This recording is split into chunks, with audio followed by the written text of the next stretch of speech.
Hello everyone. आज वाला जो हमारा लेक्चर है हम लोगों का, इस लेक्चर में मैं आपको चैप्टर नंबर 3 यानी कि अध्याय 3 और यू कैन ऑल्सो से इकाई 3 जो है आपको मैं पढ़ाने वाला हूँ। ठीक है जी। तो क्या सब लोग तैयार हैं चैप्टर 3 या अध्याय 3 पढ़ने के लिए? चैप्टर 3 का जो नाम है आपका वो है क्या? मुद्रा, बचत एवं साख। अब इसको अंग्रेजी में अगर आपको लिखना है तो आप लिख सकते हो, मुद्रा को हम लोग क्या बोलते हैं? मनी। बचत को हम लोग सेविंग्स बोलते हैं। ठीक है जी। मुद्रा को मनी लिख लो आप, बचत को सेविंग और साख को क्रेडिट बोलते हैं। ठीक है जी। तो मनी, सेविंग एंड साख, एवं का मतलब एंड। ठीक है। तो चैप्टर नंबर 3 जो है आपका क्या है? मुद्रा, बचत और साख।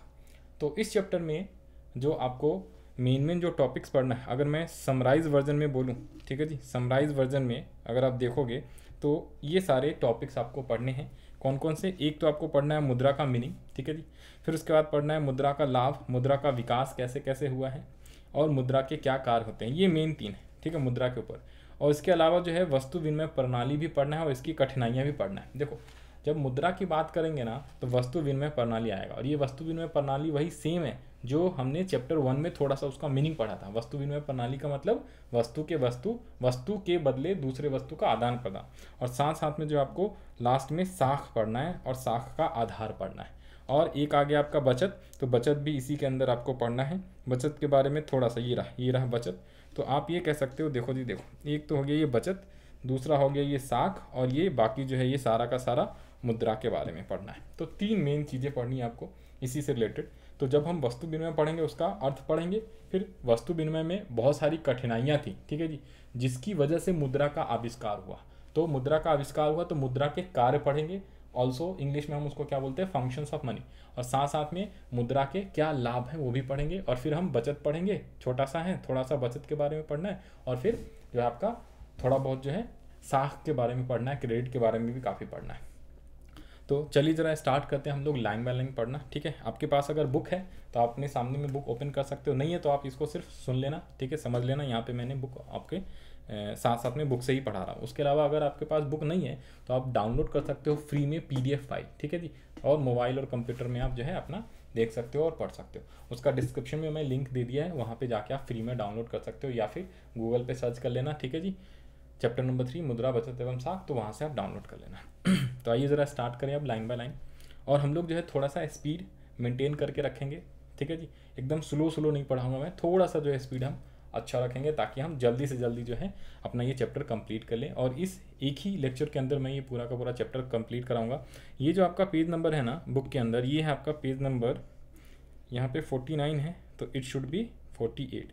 48 पेज से स्टार्ट होता है आपका, और ये ख़त्म कहाँ पे होता है? 69 पेज पे ख़त्म हो जाता है। आ जाओ जी, उसके बाद फिर प्रश्नावली है, तो 69 पे आ जाओ जी, पेज नंबर 69 ये रहा। तो ये है 69 आपका पेज, यहाँ पे ये ख़त्म हो जाता है। फिर उसके बाद ये सारांश है, और फिर उसके बाद आपका जो है प्रश्नावली है पेज नंबर 70 से। तो आइए ज़रा स्टार्ट करें हम लोग। सबसे पहले जो आपको पढ़ना है मुद्रा का मीनिंग पढ़ना है, ठीक है। क्या किसी को मुद्रा का मीनिंग यानी मुद्रा के बारे में पता है? मुद्रा होता क्या है? ठीक है जी। तो मुद्रा का थोड़ा सा हम पास्ट की चीज़ें पढ़ लेते हैं ज़रा। मुद्रा से पहले आपको जो है वस्तु विनिमय पढ़ना पड़ेगा, फिर उसके बाद मुद्रा का कैसे कैसे आविष्कार हुआ वो पढ़ना है। तो उसके पहले जो है ये कुछ ये बेकार से लाइनें हैं 2-4, ये भी आप पढ़ लो, ठीक है। एक एक लाइन मैं आपको पढ़ाऊँगा। तो क्या लिखा हुआ है? क्या आज के युग में मुद्रा की भूमिका काफ़ी बढ़ गई है। आज का समस्त आर्थिक ढांचा मुद्रा पर ही निर्भर है। मुद्रा को हटा देने पर संभवतः आर्थिक व्यवस्था लड़खड़ा सकती है। वर्तमान युग में उत्पादन, उपभोग, विनिमय, वितरण इत्यादि, क्या क्या? उत्पादन, उपभोग, विनिमय इत्यादि से संबंधित क्रियाएं जो हैं आपका क्या होता है? मुद्रा के द्वारा ही प्रभावित होती है। ओके जी, हाँ जी। तो आपको 3 चीज़ें हाईलाइट कर लेना है। क्या? वर्तमान युग में उत्पादन, उपभोग, विनिमय, वितरण इत्यादि से संबंधित क्रियाएं मुद्रा के द्वारा ही प्रभावित होती है। फिर क्या लिखा हुआ है? इस तरह मुद्रा हमारे जीवन का एक आवश्यक अंग हो गई है। आधुनिक समाज में मुद्रा के अनेक लाभ प्राप्त होते हैं, और इस कारण मुद्रा का उपयोगिता बहुत अधिक बढ़ गया है। As per martial, Alfred Marshall, जिनका नाम है एल्फ्रेड मार्शल, ठीक है। हमने पिछले चैप्टर्स में भी उनका नाम देखा था। उन्होंने बहुत सारे जो ये एल्फ्रेड मार्शल जो है बहुत ही वेल नोन इकोनॉमिस्ट है, बहुत ही नामी अर्थशास्त्री। इन्होंने बहुत तरीके का परिभाषा जो है कई चीज़ों का दिया हुआ है। तो एज पर मार्शल ठीक है, मार्शल के अनुसार, मार्शल ने ठीक ही कहा है कि आधुनिक युग में, इन्होंने क्या कहा है, आधुनिक युग में प्रगति का श्रेय मुद्रा को ही जाता है। जो भी हमने आज तक प्रगति करा है, विकास करा है, ठीक है जी, आर्थिक विकास ये सब, उसमें मुद्रा का कहीं ना कहीं बहुत बड़ा योगदान है। छोटा मोटा योगदान नहीं, बहुत ज़्यादा बड़ा योगदान। आज की डेट में आप इमेजिन करो ना, आप सोचो क्या मुद्रा के बिना आपका जीवन संभव है? नहीं। हर चीज़ आजकल मुद्रा से ही तौली जाती है, ठीक है, मुद्रा से ही हर चीज़ को हम मापते हैं, ठीक है। बिना मुद्रा के हम कोई भी चीज़ें खरीद नहीं सकते, बेच नहीं सकते। तो इसलिए मुद्रा का जो है बहुत ही ज़्यादा महत्व है आज के आधुनिक युग में। कहते हैं ना भाई, मुद्रा पैसा है तो सब कुछ, ठीक है जी। हाँ, 99% चीज़ तो पैसे से ही है, कुछ चीज़ें हैं जो एक्सेप्शंस हैं, बट आप ये कहो तो इसलिए क्या लिखा हुआ है, आधुनिक युग की प्रगति का श्रेय जो है मुद्रा को ही जाता है, प्रगति। उसके अलावा एक जो है ट्रेस्कॉट के अनुसार, यदि मुद्रा हमारी अर्थव्यवस्था का हृदय नहीं हो तो रक्त प्रवाह अवश्य है। कि अगर मान लो आपके बॉडी का सबसे इंपॉर्टेंट पार्ट क्या है, जैसे हार्ट है, हार्ट चलना बंद हो गया तो आपका क्या हो जाता है, मृत्यु हो जाती। उसी प्रकार एक आपका जो है बॉडी का पार्ट सबसे इंपॉर्टेंट है, वो है क्या, आपका रक्त, ब्लड। ओके, तो ब्लड जो है नहीं रहेगा शरीर में तो भी आदमी की डेथ हो जाती। तो अगर आप बोलते हो कि आपका जो मनी जो है ना वो हार्ट नहीं है तो कोई बात नहीं, लेकिन रक्त जरूर है, ठीक है जी। तो यानी कि बहुत ज़्यादा इंपॉर्टेंट। तो यहाँ पे आ जाती, इन्होंने क्या बोला, ट्रेस्कॉट ने बोला कि यदि मुद्रा हमारी अर्थव्यवस्था का हृदय नहीं तो रक्त प्रवाह अवश्य ही है। अंग्रेजी में बोलो तो अंग्रेजी का मतलब में आप बोल सकते हो क्या, if money is not the heart of our economic system it can be certainly be considered as the blood stream. तो इस तरह मुद्रा हमारी अर्थव्यवस्था की जीवन शक्ति है। आधुनिक युग में बचत एवं साख का भी महत्वपूर्ण स्थान है।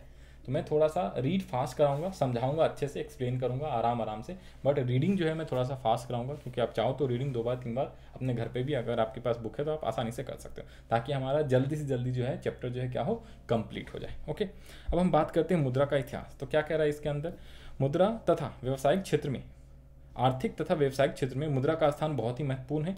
यह आधुनिक अर्थव्यवस्था की रीढ़ मानी जाती है, ठीक है जी। आधुनिक अर्थव्यवस्था की क्या मानी जाती है, रीढ़ मानी जाती है। सच पूछा जाए तो मुद्रा के विकास का इतिहास मानव सभ्यता के विकास का इतिहास कहा जाता है। ये भी अंडरलाइन कर लेना कि भाई मुद्रा का जो विकास है ना वो जो है बेसिकली मानव इतिहास या मानव सभ्यता के विकास का इतिहास ही कहा जाता है। हमने अपना विकास जो करा, पहले हम क्या थे, हमारे पास खाने को नहीं हुआ करता था, रहने को नहीं हुआ करता था, पहनने के लिए सही कपड़े नहीं हुआ करते थे, और आज के डेट में क्या है, हमने वहाँ से लेके आज तक विकास कर लिया। आजकल हम एरोप्लेन से घूमते हैं, ठीक है जी, हेलीकॉप्टर से चांद तारों पे आजकल हम पहुँच गए। तो कहने का मतलब हमने अपने आप को विकास कर लिया बहुत ज़्यादा, ठीक है जी। तो मानव सभ्यता का जो विकास है, आप कह सकते हो कि मुद्रा का विकास जो है मानव सभ्यता के विकास, दोनों इतिहास एक ही तरीके से बराबर है। यानी कि मुद्रा के विकास का इतिहास मानव सभ्यता के विकास का इतिहास कहा जा सकता है। ओके, तो सभ्यता के प्रारंभिक अवस्था में जब मनुष्य की आवश्यकताएं सीमित थी, सीमित मतलब लिमिटेड, बहुत ही कम, तब वह अपनी आवश्यकताओं की पूर्ति अपने आप के उत्पादन से क्या करते थे, लेकिन लोगों की संख्या में वृद्धि के साथ ही उनकी आवश्यकताओं में भी वृद्धि होने लगी। अब स्वयं के उत्पादन से मनुष्य की आवश्यकताओं की पूर्ति होने में कठिनाई महसूस होने लगी है। अब वे आपस में एक दूसरे द्वारा उत्पादित की हुई चीज़ों का अथवा वस्तुओं का आदान प्रदान से अपनी आवश्यकताओं को पूरा करने लगे हैं। अधिकांश आवश्यकताओं की पूर्ति के लिए आज एक दूसरे पर निर्भर होना पड़ता है। आज प्रायः प्रत्येक मनुष्य किसी एक कार्य पर ही अपना समय लगाता है और इससे जो आय प्राप्त होता है उससे अन्य वस्तुओं को प्राप्त कर लेता है। अतः आज विनिमय का महत्व भी काफ़ी बढ़ गया। अब देखो सुनो, इन सब का मतलब क्या है, यहाँ से यहाँ तक मुद्रा का इतिहास का मतलब सुनो। देखो क्या है, पुराने समय में, ठीक है जी, पुराने समय में बहुत साल पहले की बात है, 2000-3000 साल पहले जो इंसान थे, आदिवासी लोग रहा करते थे, तो उनकी ज़रूरतें क्या थी, मेनली जो है वो अपना पेट जीवन यापन करना चाहते थे, खाने पीने की चीज़ें चाहिए और रहने के लिए चाहिए, बस, और कोई चीज़ें चाहिए नहीं थी। तो उनकी आवश्यकताएं बहुत ही कम थी। तो कम थी आवश्यकताएं, इसलिए क्या होता था, हर मनुष्य सारा काम जो है अपना खुद ही करता था। धान गेहूँ चावल सब कुछ वो खुद ही उगाता था, खुद ही घर बनाता था रहने के लिए, ठीक है। गाँव में कई बार आप देखते होंगे कि भाई मोस्टली काम जो है एक इंसान खुद ही कर लेता है, कोशिश करता है जितना काम हम खुद कर पाए वो कर लेता है, बाकी नहीं कर पाता तब जाके बाहर किसी दूसरे से काम करवाता है। तो घर भी खुद ही बना लिया, ठीक है जी, धान चावल गेहूँ ये सारी चीज़ें खुद ही उगा लिया, कपड़े वपड़े भी खुद ही सिल लिया करते थे पुराने ज़माने में, करेक्ट। बट आज के ज़माने में क्या हो गया, आज का जो आधुनिक ज़माना है, ठीक है जी, उसमें क्या है कि आप जो है क्या करते हो, किसी एक ही काम को करते हो। एग्जाम्पल के तौर पे मान लो अगर आप किसान हो तो सिर्फ आप खेती करते हो, खेती बहुत ज़्यादा करा, ठीक है, क्योंकि पुराने ज़माने में आवश्यकता कम था ना, तो सिर्फ जितना हमें चाहिए हम उतना ही काम करते थे, उतना ही चीज़ों का उत्पादन करते थे। आजकल क्या है कि जनसंख्या बढ़ गया है, तो उसकी वजह से सभी लोगों का जो है आवश्यकताएं भी बहुत ज़्यादा बढ़ गई है। तो अब एक इंसान क्या करता है, वो सिर्फ एक ही चीज़ का उत्पादन करता है। मान लो एक किसान है, वो सिर्फ गेहूँ का ही, पूरे खेत में गेहूँ ही उगा दिया। पुराने ज़माने में सब चीज़ें उगाता था, थोड़े में गेहूँ, थोड़े में चावल, थोड़े में आलू, ठीक है जी। आजकल पूरा गेहूँ उगा दिया, क्योंकि उसे पता है सब में गेहूँ उगा देंगे, जितना हमें ज़रूरत है साल भर के लिए उतना हम रख लेंगे, बाकी को हम मार्केट में आसानी से बेच सकते हैं, ठीक है जी। और बेच के हमने पैसे कलेक्ट कर लिया, और उस पैसे से हम आसानी से अपनी दूसरी आवश्यकताएं, जो दूसरे वस्तु वगैरह चाहिए, उसको हम आसानी से खरीद सकते हैं, ठीक है जी। और घर वगैरह बनवाना हो तो दूसरे से हम बना लेंगे, बाकी हम एक ही चीज़ में ज़्यादा मेहनत करेंगे। समझ रहे हो बात को? तो ये जो है आपका आधुनिक युग जो है इस टाइप से आ गया। तो इसीलिए आप कह सकते हो कि प्रत्येक मनुष्य किसी एक कार्य को ही एक समय में और अपना समय लगाता है उसी कार्य को करने में, और उससे जो भी आय प्राप्त होता है उसको बेचा, और उससे जो भी आय प्राप्त हुआ, आय वाला चैप्टर हमने पिछले क्लास में पढ़ा था, पिछले अध्याय में पढ़ा था, अध्याय नंबर 2 में, राज्य और राष्ट्र की आय, ठीक है जी। तो आय प्राप्त करता है और उससे अपनी दूसरी वस्तुओं जो उसकी आवश्यकता की ज़रूरत है उसको वो आसानी से खरीद लेता है, मतलब विनिमय कर लेता है। अब देखो विनिमय, तो विनिमय से ही यहाँ पे आया, देखो जी, दो फॉर्म्स होते हैं विनिमय के, और विनिमय के दो स्वरूप होते हैं, बहुत ही ज़्यादा इंपॉर्टेंट, हाईलाइट कर लो जी।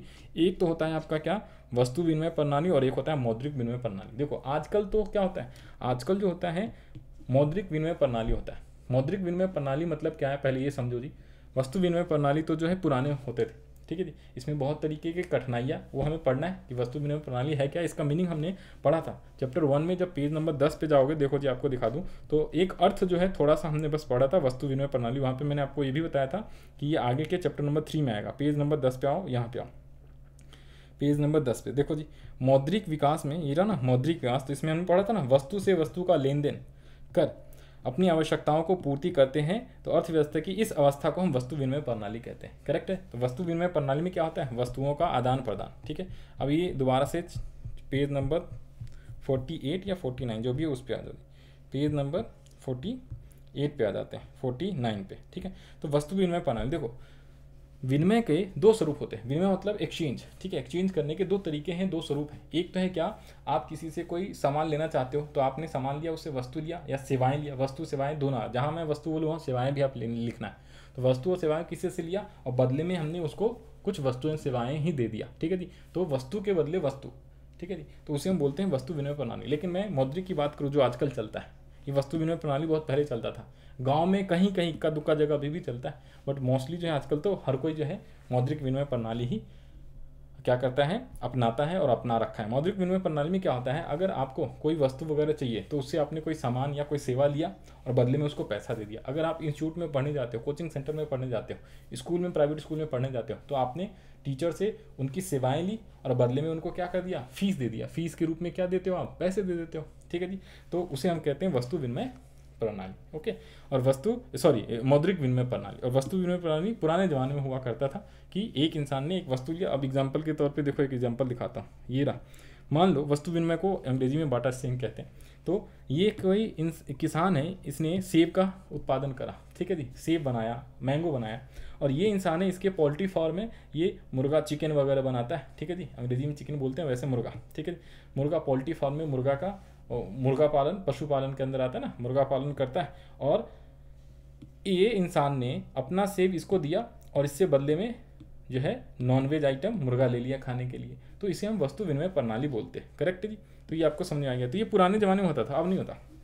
अब क्या होता है, मौद्रिक नीति प्रणाली। तो ये मैंने वस्तु विनिमय प्रणाली का मतलब समझाया, अर्थ समझाया, और मौद्रिक, ये सब हमें पढ़ने आगे आ जाओ जी। अब इसको हम रीड कर लेते हैं, अब आपको आसानी से समझ में सारी चीज़ें आ जाएंगी। देखो, वस्तु विनिमय प्रणाली उस प्रणाली को कहा जाता है जिसमें एक वस्तु के बदले दूसरी वस्तु का आदान प्रदान होता है। क्या होता है जी, एक वस्तु के बदले दूसरी वस्तु का आदान प्रदान। अच्छा, वस्तु विनिमय प्रणाली मतलब एक वस्तु किसी से लिया और बदले में हमने उसको दूसरा वस्तु दे दिया। पुराने जमाने में होता था, आदिवासी के टाइम पे, ठीक है जी।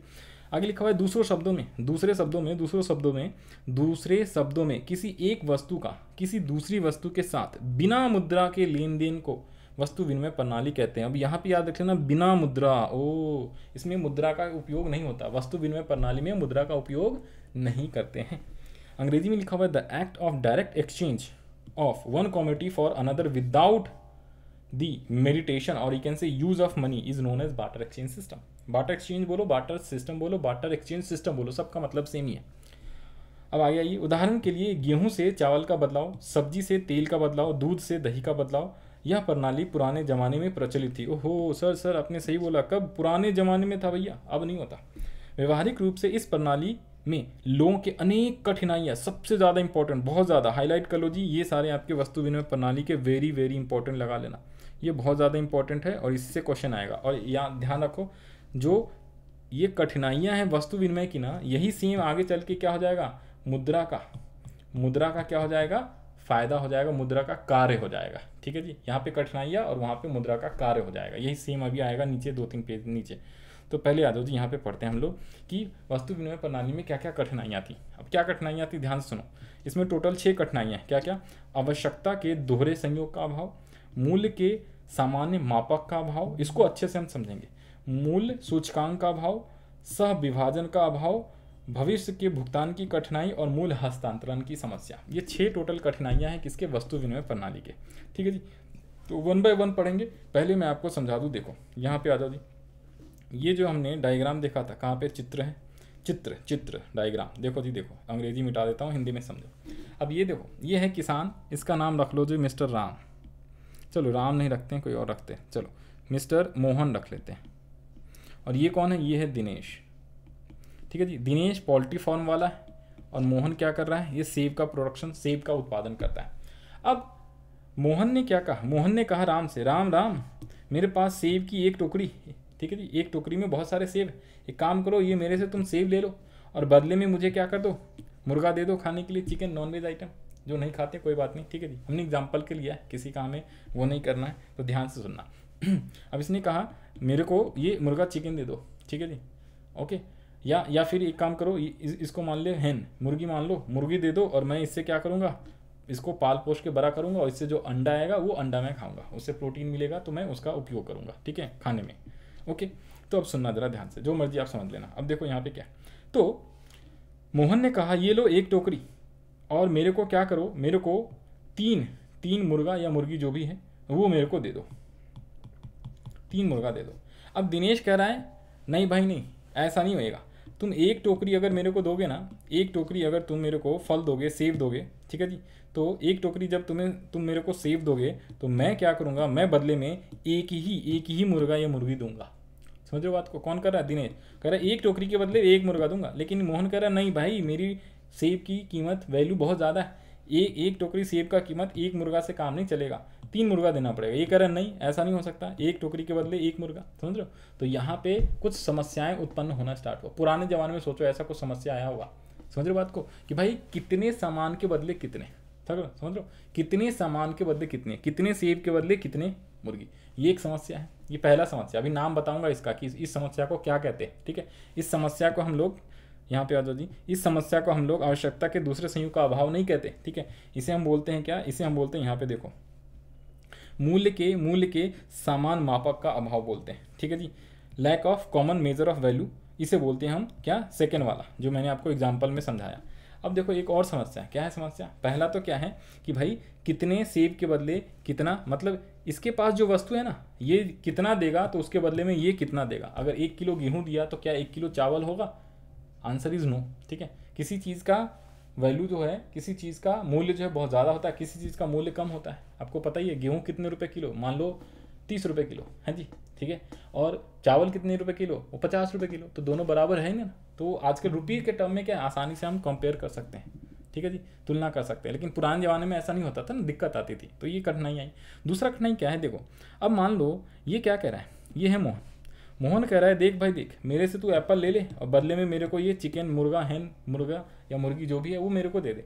अब दिनेश क्या कह रहा है, दिनेश कह रहा है ना भाई ना, ये मैं दूंगा नहीं। क्यों नहीं दूंगा? क्योंकि मेरे को सेब की ज़रूरत ही नहीं, मेरे को सेब चाहिए नहीं भैया। क्यों? मेरे को सेब नहीं चाहिए, मैं एक सेब नहीं खाता भाई साहब। या ऐसा एग्जाम्पल कर लो ना, देखो सॉरी उल्टा मैंने बोल दिया, देखो ये है शाकाहारी व्यक्ति मोहन। मोहन क्या कह रहा है, मोहन ये मोहन क्या कह रहा है, अब देखो दिनेश पहले क्या कह रहा है, दिनेश कह रहा है देख भाई मेरे पास ये मुर्गा है, एक काम कर मोहन तू मेरे से मुर्गा ले ले और बदले में मेरे को क्या कर दे, सेब दे दे। ठीक है, अब मोहन क्या कह रहा है, ना भाई ना, मैं तेरे को सेब नहीं दूंगा। क्यों? क्योंकि मेरे को मुर्गा चाहिए ही नहीं, मैं नॉनवेज खाता ही नहीं। ठीक है, मैं शाकाहारी आदमी। मैं क्या करूँगा, किसी दूसरे इंसान से क्या करूँगा, ये मान लो इधर पे कोई एक और इंसान है, ये है मिस्टर सी, ठीक है जी। तो मैं इसको अपना सेव दूंगा और इससे बदले में चावल ले लूँगा, चावल या गेहूँ, ठीक है। इससे बदले में मैं 1 बोरी चावल ले लूँगा, मैं तेरे से एक्सचेंज नहीं करूँगा। क्यों? क्योंकि मेरे को इसकी ज़रूरत ही नहीं है, समझ रहे हो, इसकी ज़रूरत नहीं। तो इसका मतलब क्या है, ध्यान सुनो। एक इंसान को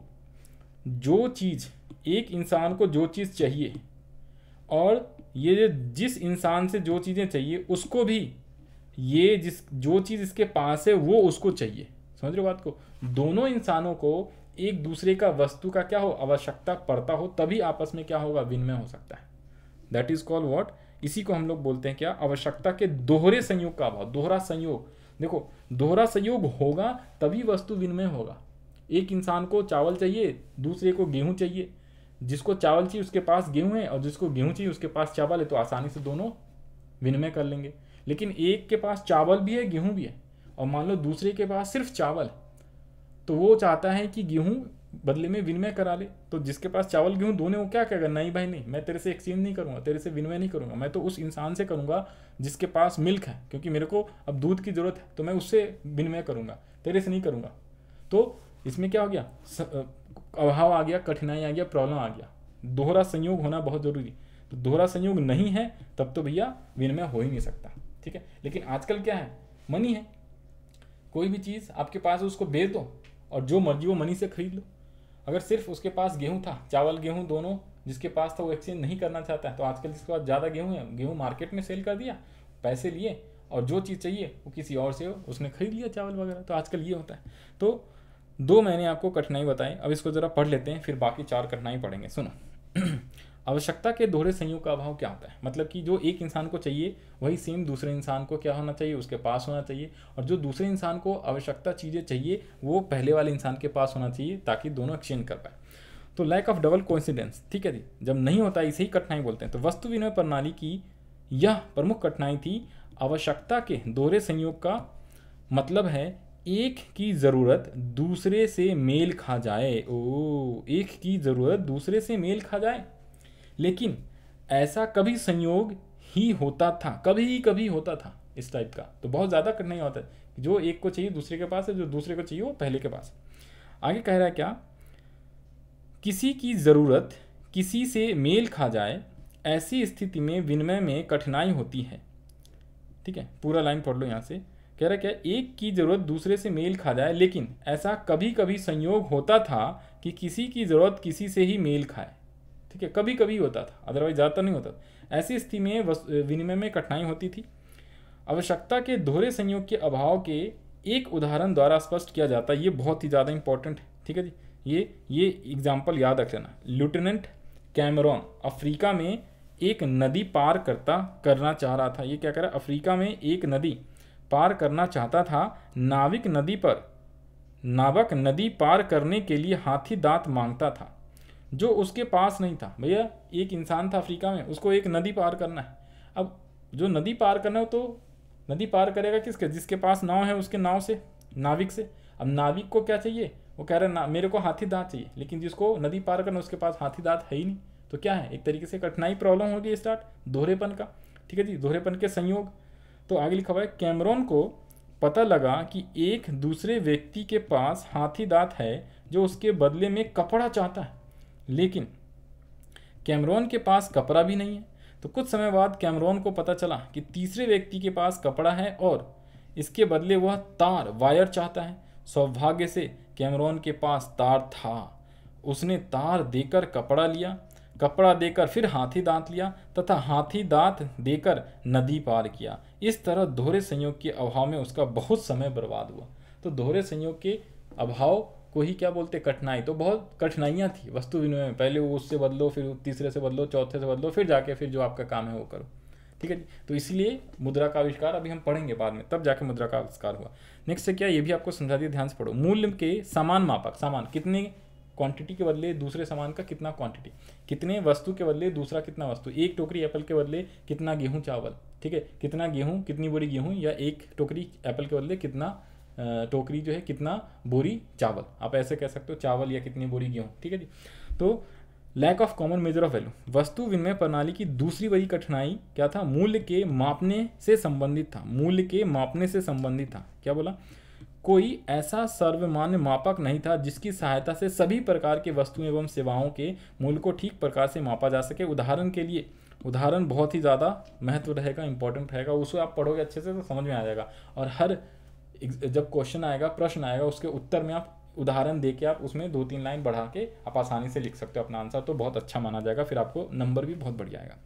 उदाहरण के लिए, 1 सेर चावल के बदले कितना घी दिया जाए, एक गाय के बदले कितनी बकरियां दी जाए, इत्यादि। ये सब क्या है, उदाहरण है। नेक्स्ट है क्या आपका, नेक्स्ट जो आपका जो है समस्या जो है, कठिनाई है, मूल्य संचयन का भाव। और देखो पुराने ज़माने में क्या होता था, अगर आपने साग सब्जी का उत्पादन करा, ठीक है, किसान हो, साग सब्जी, आलू, टमाटर, टमाटर खासतौर से टमाटर की बात करें आसानी से समझने के लिए, टमाटर आपने उगाया बहुत ज़्यादा। तो अब एक बात बताओ, टमाटर को उगा लोगे और अगर किसी और इंसान को गाँव में टमाटर चाहिए तो आप आसानी से एक्सचेंज कर लो। लेकिन मान लो टमाटर आपने उगाया और किसी इंसान को टमाटर चाहिए नहीं, तो फिर आप क्या है, वस्तु विनिमय प्रणाली में आसानी से एक्सचेंज नहीं कर पाओगे, होगा नहीं। अब एक्सचेंज नहीं कर पाओगे तो क्या वो टमाटर ज़्यादा दिन तक आप रख सकते हो अपने पास, नहीं रख सकते, वो तुरंत खराब हो जाता है ना, 2 दिन 4 दिनों में। गर्मी में तो बहुत जल्दी खराब हो जाता है, ठीक है जी। गेहूँ को खराब होने में थोड़ा टाइम लगता है, 6 महीने साल भर, लेकिन गोभी, साग सब्जी तुरंत खराब हो जाता है। तो आप उसको क्या कर सकते हो, मूल संचयन नहीं कर सकते, उसको जो है आप स्टोर नहीं कर सकते। कुछ सामान ऐसे था, वस्तु को बहुत ज़्यादा दिन तक स्टोर नहीं कर सकते, चाहे गेहूं चावल ही क्यों ना हो, 1 साल 2 साल बहुत है, उससे ज़्यादा तो आप स्टोर कर ही नहीं सकते उसको, ठीक है जी, उससे ज़्यादा आप उसका संचयन नहीं कर सकते। लेकिन जो मुद्रा ऐसा चीज़ है, ठीक है, मुद्रा ऐसा चीज़ है जिसको आप सालों साल तक स्टोर कर सकते हो। बैंक में जमा करा दो, खत्म, जब मर्जी तब निकालो भाई साहब, अपने पास घर में रख लो पेटी में, वो क्या होगा, खराब नहीं होता। 100 रुपये रखोगे, 100 रुपये का नोट ही रहेगा, कम भी नहीं होगा, ज़्यादा भी नहीं होगा, सड़ेगा भी नहीं। तो वस्तु विनिमय प्रणाली का तीसरा जो क्या था कठिनाई, वो मूल संचयन का अभाव था। वस्तु विनिमय प्रणाली में लोगों के द्वारा उत्पादित वस्तुओं के संचयन की असुविधा थी। व्यवहार में व्यक्ति कुछ ऐसी वस्तु का उत्पादन करता था जो शीघ्र नष्ट हो जाता है, साग सब्जी वगैरह, वेजिटेबल्स। ऐसी शीघ्र नष्ट होने वाली वस्तुएं जैसे मछली, फल, सब्जी इत्यादि की लंबी अवधि तक संचय करना बहुत ही कठिन होता था, ठीक है जी। अब है सह विभाजन का अभाव, लैक ऑफ डिविजिबिलिटी, ठीक है जी, सह विभाजन का अभाव। इसमें क्या है, ध्यान से पढ़ो। कुछ वस्तुएं ऐसी होती हैं जिनका विभाजन नहीं कर सकते। जैसे अगर मान लो कोई आपसे बोले कि देख भैया 1 बोरी चावल ले ले और बदले में मेरे को आधा गाय दे दे, ठीक है जी, आधा भैंस दे दे, ठीक है, तो आप कर सकते हो, नहीं कर सकते, तो उसे बोलते हैं विभाजन। विभाजन करना बड़ा मुश्किल था, तो वस्तु विनिमय में विभाजन करने की भी समस्याएं, कठिनाइयाँ पैदा हुई थी। आगे पढ़ो, ऐसे लिखा हुआ, कुछ वस्तुएं ऐसी होती हैं जिनका विभाजन संभव नहीं है। यदि उनका विभाजन कर दिया जाए तो वो उनकी उपयोगिता नष्ट हो जाती है। फिर आधा गाय मतलब एक काट दोगे तो गाय ही मर जाएगी, तो उसका कोई फायदा नहीं है। तो वस्तु विनिमय प्रणाली में यह कठिनाइयाँ उस समय होती हैं जब एक गाय के बदले 3 वस्तुएं या 3-4 वस्तुएं लेनी होती है। ओ माय गॉड, ये सेम एग्जैक्टली वैसी एग्जाम्पल दिया हुआ है, ठीक है जी, तो आप इसको हाईलाइट कर लो, अच्छे से याद रख लेना। और वे वस्तुएं अलग अलग व्यक्तियों के पास थी। तो इस स्थिति में गाय के 3-4 टुकड़े नहीं किए जा सकते, क्योंकि ऐसा करने से गाय की उपयोगिता ही समाप्त हो जाएगी, गाय की मृत्यु हो जाएगी। ऐसी स्थिति में विनिमय का कार्य नहीं हो सकता। ऐसी स्थिति में विनिमय का कार्य नहीं हो सकता। समझ में आ गया जी? हाँ जी सर। 2 और बच गए हैं, 2 कठिनाइयाँ। भविष्य में भुगतान। अब देखो जी, अगर मान लो पुराने जमाने में क्या होता था, ए ने बी से क्या कहा, ए के पास गेहूं है, बी के पास चावल है, ठीक है जी। ए के पास गेहूं और चावल दोनों है, बी के पास सिर्फ और सिर्फ चावल है। अब बी जो है जिसके पास चावल है वो कह रहा है मेरे को गेहूं दे दे, ए से कह रहा है। अब ए कह रहा है ठीक है भाई, एक काम कर, गेहूं तो ले ले, लेकिन मुझे अभी तो चावल चाहिए नहीं, अगले साल मैं चावल नहीं उगाऊंगा, चावल दे देना मेरे को। अब उस केस में ठीक है जी, इसको लिख के समझा दूँ क्या, ये लो, चलो लिख के समझा देते हैं, थोड़ा थोड़ा अच्छे से आ जाएगा समझ में। ये ए है, इसके पास गेहूं और चावल दोनों हैं, इसके पास सिर्फ चावल है, ये है बी। अब बी क्या कह रहा है, कह रहा है मेरे चावल ले ले, मेरे को बदले में गेहूं दे दे। तो ए क्या कहेगा, ना ना ना, मेरे पास तो चावल भी है और गेहूं भी है, मैं तेरे को गेहूं दे दूंगा, लेकिन चावल मुझे चाहिए नहीं। तो फिर बी क्या कहता है, बी कहता है ठीक है भाई, तू मेरे को गेहूं मत देना, गेहूं कह रहा चावल मेरे से तो ले ले, गेहूं मेरे को दे। तो ए कह रहा नहीं, मैं कर नहीं सकता तेरे से विनिमय।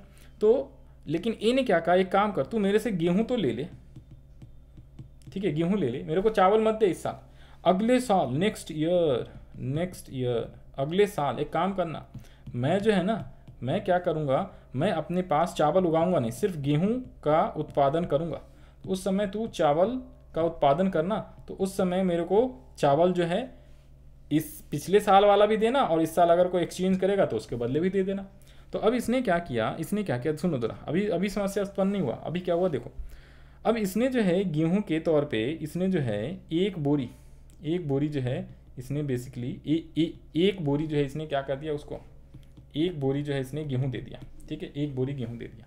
अब जब अगले साल आई ना बात इससे चावल लेने का जब बात आया, तो इसने कहा कि मेरे को दो बोरी क्या चाहिए, चावल चाहिए, मेरे को 2 बोरी चावल चाहिए। अब जो है ये मिस्टर बी जो है, बी क्या कर रहा है, ऐसे कैसे, तूने तो एक ही बोरी मेरे को गेहूं दिया था, तो मैं तुम्हें चावल भी दूंगा, एक ही बोरी दूंगा, 2 क्यों दूंगा। तो ये क्या कहता है, देखो ये कह रहा है देख भाई, पिछले साल जब मैंने एक बोरी दिया था ना, उस समय उसकी कीमत क्या थी, सस्ती थी। अब आज गेहूं की कीमत जो है बहुत ज़्यादा महंगी हो गई, तो चावल जो है ना, जो अब मेरे को ज़्यादा चाहिए, चावल की कीमत सस्ती है और गेहूं की कीमत महंगी है, तो मेरे को 2 बोरी चाहिए। तो इसमें क्या हो गया, समस्या उत्पन्न हो गया कि कितने के बदले के, मतलब कि अगर करंट में अभी के समय अगर आपने कितना दिया और कितना लिया, तो फ्यूचर का मतलब भविष्य में आप जो है वो पुराने वाले के लिए, भाई क्या एक बोरी के बदले एक ही बोरी लेगा, नहीं, पूरे 1 साल बाद दे रहा है ना, समझ लो, तो वो ज़्यादा लेगा। आजकल क्या है, अगर अभी मैं आपको बोलूँ, सुनना, 100 रुपये आप मेरे को दे दो, अब मैं कहता हूँ साहब 1 साल बाद आना मेरे से 100 रुपये वापस लेना, आप कहोगे चलो ठीक है 100 रुपये उतना मायने नहीं रखता। अब मान लो मैं आपसे 10,000 रुपये लेता हूँ, सुनना, आपसे मैं कहता हूँ 10,000 अभी मेरे को उधार दे दो भैया, मैं वापस दे दूंगा 1 साल बाद। जब 1 साल बाद आते हो तो मैं आपको जैसे ही 10,000 दे रहा हूँ, आप क्या कहोगे, भाई साहब 10,000 ना चाहिए, मेरे को 10,000 प्लस उस पर ब्याज भी तो चाहिए, पूरा 1 साल आपने यूज़ करा, ठीक है, उस पर ब्याज भी तो चाहिए, ठीक है, मतलब ज़्यादा पैसे चाहिए। अब 10,000 के बदले आपको फ्यूचर में कितना दिया जाए, समझ रहे बात को। आज के रेट में आसानी से मुद्रा में कैलकुलेट कर सकते हैं, इंटरेस्ट ब्याज जो है 10%, 5% जो भी रेट है, 2% का पर मंथ का है, तो उससे टोटल जोड़ के आप दे दो। पुराने ज़माने में दिक्कत होता था, पुराने ज़माने में अगर आपने वस्तु उधार पे लिया किसी से, तो 1 साल बाद, 2 साल बाद, 6 महीने बाद, आजकल तो मुद्रा में आसानी से कैलकुलेट कर सकते हो। पुराने ज़माने में 1 साल बाद, 2 साल बाद, 6 महीने बाद अगर उसको दोगे तो कितना देते थे, कितना देना पड़ेगा, ठीक है, एक बोरी के बदले एक बोरी से थोड़ा ज़्यादा कितना, तो वो समस्या थी। तो उसे हम लोग क्या बोलते हैं, उसे हम लोग बोलते हैं भविष्य में भुगतान की कठिनाई। तो क्या है, वस्तु विनिमय प्रणाली में क्या होता था, उधार लेने और देने में कठिनाई होती थी। मान लिया जाए कि एक व्यक्ति दूसरे व्यक्ति से 2 वर्षों के लिए एक गाय उधार पे लिया, ठीक है जी, तो और इस अवधि के बीतने पर वह गाय को लौटा देता था, लेकिन इन दोनों वर्षों के अंदर उधार लेने वाला व्यक्ति गाय का दूध पिया करता था तथा उसके गोबर को जलावन के लिए उपयोग किया करता था। तो इस तरह इस प्रणाली में उधार देने वाले को घाटा हो जाता था, जबकि उधार लेने वाले को फायदा था, उसको दूध भी हो गया, उसका गोबर से उसने यूज भी कर लिया जलावन के लिए, समझ गए बात को। तो ये चीज़ें तो बड़ी दिक्कत होती थी। लास्ट है क्या, मूल हस्तांतरण की समस्या, problem of transfer of value. वस्तु विनिमय प्रणाली में मूल के हस्तांतरण में कठिनाई होती थी। कठिनाई उस समय और अधिक हो बढ़ जाती थी जब कोई व्यक्ति एक स्थान को छोड़कर दूसरे स्थान पर बसना चाहता था। ऐसी स्थिति में उसे अपनी संपत्ति छोड़कर जाना पड़ता था, क्योंकि उसे बेचना कठिनाई होता था। कहने का मतलब देखो, अगर एक इंसान मान लो किसी एक गाँव में रह रहा है, गाँव ए में, और वो गाँव ए को छोड़ के शहर में जाना चाह रहा है, तो शहर में जाता तो अपना ज़मीन जायदाद जो है उसको एक्सचेंज करना पड़ता। तो ज़मीन जायदाद जो होता है, ज़मीन वगैरह जो है, खेत वगैरह जो है बहुत वैल्यूएबल चीज़ है, तो उसको आसानी से जो है एक्सचेंज हुआ नहीं करता था, कितने के बदले कितने, बहुत लोग जल्दी लेते नहीं थे उस टाइम पे, ठीक है जी। तो उसको छोड़ के जाने में बड़ी कठिनाइयाँ होती थी, ठीक है जी, उसको एक्सचेंज करना, विनिमय करना, बड़ा ट्रांसफ़र करना बड़ा दिक्कत होता था, ठीक है। तो ये आपके टोटल 6 के 6 क्या हैं, समस्याएँ, कठिनाइयाँ हैं किसकी, वस्तु विनिमय प्रणाली की। और यही थी, मैंने इसको अच्छे से एक्सपीरियंस लिए किया कि जब हम मुद्रा का कार्य पढ़ेंगे ना, तो इसमें वही सेम मुद्रा आ जाएगा, और उसमें ये सिर्फ लिखना है कि इसकी वजह से मुद्रा में ये हमें क्या हो गया, आसानी हो गई, ठीक है, समझ आई बातें। तो पहला क्या है, ये अच्छे से वेरी इंपॉर्टेंट है, याद कर लो। 6 कठिनाइयाँ होता था मुद्रा वस्तु विनिमय का। देखो सबसे पहले हमने अभी तक छोटा ही पढ़ा, अभी तक थोड़ा ही पढ़ा क्या, एक तो वस्तु विनिमय मतलब कि वस्तुओं और सेवाओं का आदान प्रदान, या एक वस्तु के बदले दूसरे वस्तु का आदान प्रदान बिना मुद्रा के इस्तेमाल किए हुए, इसे हम बोलते हैं वस्तु विनिमय प्रणाली। इसकी कुछ कठिनाइयाँ थी। सबसे पहले दोहरे संयोग का अभाव, आवश्यकता के दोहरे संयोग का अभाव। दूसरा था क्या, मूल के सामान्य मापक का अभाव, मूल संचय में अभाव, सह विभाजन में, गाय को 2 टुकड़े में नहीं बांट सकते, सह विभाजन में अभाव, भविष्य में भुगतान, अभी किसी को उधार पे दिया ठीक है, कोई सामान तो अगले साल, 2 साल बाद, 3 साल बाद, 6 महीने बाद बदले में जो है हम कितने उससे वापस सामान लें। तो भविष्य में भुगतान की कठिनाई और मूल हस्तांतरण में समस्या होती थी जब एक आदमी एक जगह से दूसरी जगह जाता था। तो ये 6 के 6 कठिनाइयाँ हैं। फिर आ जाओ जी आगे। अब यहाँ पे अब दूसरा वाला टॉपिक है आपका क्या, मौद्रिक विनिमय प्रणाली। सेकंड क्या है, मौद्रिक विनिमय प्रणाली, यानी यहीं से मुद्रा का आविष्कार हुआ। अभी तक हमने पढ़ा वस्तु विनिमय प्रणाली, अब है मौद्रिक विनिमय प्रणाली, जो आजकल जो हम लोग यूज़ करते हैं मौद्रिक विनिमय प्रणाली ही यूज़ करते हैं। तो आइए ज़रा फटाफट स्टार्ट करें, लाइन बाय लाइन हम पढ़ना स्टार्ट करें। वस्तु विनिमय, इसमें क्या होता है, देखो एक वस्तु आपने किसी को दिया तो बदले में उससे क्या किया, पैसे ले लिए, ठीक है जी, और फिर आपने क्या किया, उसी पैसे को दूसरे को दिया और तीसरे से जो आपने जो क्या कर लिया, उसका वस्तु या सेवाएं ले लिया आपने। तो वस्तु विनिमय प्रणाली की कठिनाइयों के कारण मनुष्य के द्वारा ऐसी व्यवस्था की आवश्यकता हुई जो उन्हें बाजार व्यवस्था में लाने के क्रम में इन कठिनाइयों का समाधान दे सके। इन्हीं कठिनाइयों को दूर करने के लिए मुद्रा का आविष्कार किया। वस्तु विनिमय प्रणाली को जो कठिनाइयाँ थी उसको दूर करने के लिए हमें कुछ नया चीज़ का आविष्कार करना था, तो हमने आविष्कार करा हमारे पूर्वजों ने, जिसका नाम दिया मुद्रा। मुद्रा के आविष्कार से मनुष्य के व्यवहारिक जीवन में सुविधापूर्वक आदान प्रदान की स्थिति संभव हो सकी। अब यहाँ पे क्या लिखा हुआ है, मुद्रा का आविष्कार मनुष्य की सबसे बड़ी उपलब्धि है। अच्छा, सुप्रसिद्ध विद्वान क्राउथर, ठीक है जी, ने ठीक ही कहा है, जिस तरह यंत्र शास्त्र में चक्र, विज्ञान में अग्नि, राजनीति शास्त्र में वोट का स्थान है, वैसा ही स्थान मानव के आर्थिक जीवन में मुद्रा का है।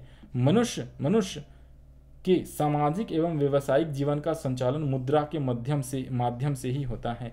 मुद्रा के आविष्कार से वस्तु विनिमय प्रणाली की सारी कठिनाइयों का समाधान हो गया। इस संदर्भ में क्राउथर ने ठीक ही कहा है, मुद्रा के सभी आविष्कारों में मुद्रा का आविष्कार एक महत्वपूर्ण स्थान रखता है। तो यानी कि मौद्रिक विनिमय प्रणाली में मुद्रा का आविष्कार इस तरीके से हुआ, जो कठिनाइयाँ हुई थी वस्तु विनिमय में, उसको ठीक करने के लिए, उसका समाधान के लिए हमने मुद्रा का आविष्कार किया। और मुद्रा का आविष्कार जो है सबसे बड़ी उपलब्धि मानी जाती है मानव विकास में, ठीक है जी, मानव का विकास, ठीक है जी, हमारा विकास मुद्रा के बिना बड़ा ही मुश्किल था। फिर आगे लिखो, मौद्रिक प्रणाली में विनिमय का सहारा कार्य मुद्रा की सहायता से होने लगा। इसी प्रणाली में पहले कोई व्यक्ति अपनी वस्तु या सेवाएं बेचकर मुद्रा प्राप्त करता है, फिर उस मुद्रा से अपनी जरूरतें की अन्य समस्याएं या वस्तुएं प्राप्त करता है। चूंकि इस प्रणाली में मुद्रा विनिमय के माध्यम का कार्य करती, इसलिए इसे मौद्रिक विनिमय प्रणाली कहा जाता है। वास्तव में मुद्रा के विकास का इतिहास एक तरह से मानव संसाधन का विकास का इतिहास है। ये पहले बताया था कि भैया मुद्रा का इतिहास मतलब मानव सभ्यता के विकास का इतिहास। जैसे जैसे मानव सभ्यता का विकास हुआ है, सेम वे में उसी टाइम से मुद्रा का भी विकास हुआ। तो मुद्रा का और मानव का विकास साथ साथ में हुआ एक तरीके से। समझने की बात को, ये है। आगे पढ़ो जी, विश्व की मुद्राएं, ये बड़ा ही इंपॉर्टेंट है, ये भी अच्छे से याद रखना। MCQ वगैरह में आ सकता है क्वेश्चन, और GK वगैरह में कई एग्जाम्स वगैरह में आते हैं, ठीक है जी। जैसे विश्व में लगभग 206 देश हैं, सब देशों का अपना अपना अलग अलग करेंसी है, यानी कि अलग अलग मुद्राएं, ठीक है। तो हमारे भारत में कौन सी मुद्रा चलती है, रुपये चलता है। 1 रुपये, 2 रुपये, 10 रुपये, 5 रुपये का नोट है, आपने देखा ही होगा, ठीक है जी। सिक्के, कॉइन सारे, तो मतलब रुपया चलता है हमारे यहाँ पे। सेम अमेरिका में डॉलर चलता है, वेरी वेल, अमेरिका में डॉलर चलता है। ब्रिटेन में क्या चलता है, ब्रिटेन, इंग्लैंड, जो मर्जी आप बोलो, वहाँ चलता है क्या, पाउंड, ठीक है जी। 3 नाम बता दिए मेन। अब देखो हमारे पड़ोसी देश जो नेपाल है, नेपाल में भी रुपये चलता है, लेकिन ध्यान से सुनो, नेपाली रुपये अलग है, इंडियन रुपये अलग, ठीक है। नेपाली रुपये अलग है, इंडियन रुपये अलग है, नाम रुपये ही है, लेकिन उसको नेपाली रुपये बोलते हैं, इंडिया में इंडियन रुपये। एग्जाम्पल के तौर पर और बता दूँ आपको, सुनो, ऑस्ट्रेलिया में भी वो चलता है डॉलर, ऑस्ट्रेलिया में भी डॉलर चलता है, अमेरिका में भी डॉलर चलता है, लेकिन दोनों के डॉलर में फ़र्क होता है, ठीक है जी। अमेरिका का डॉलर ज़्यादा वैल्यूएबल है, ऑस्ट्रेलिया का डॉलर कम वैल्यूएबल है। अमेरिका का जो डॉलर की वैल्यू है, ठीक है जी, यानी मूल्य है, उससे भी बड़ा ज़्यादा मूल्य किसका है, पाउंड का है। ब्रिटेन पाउंड, इंग्लैंड का पाउंड, ठीक है।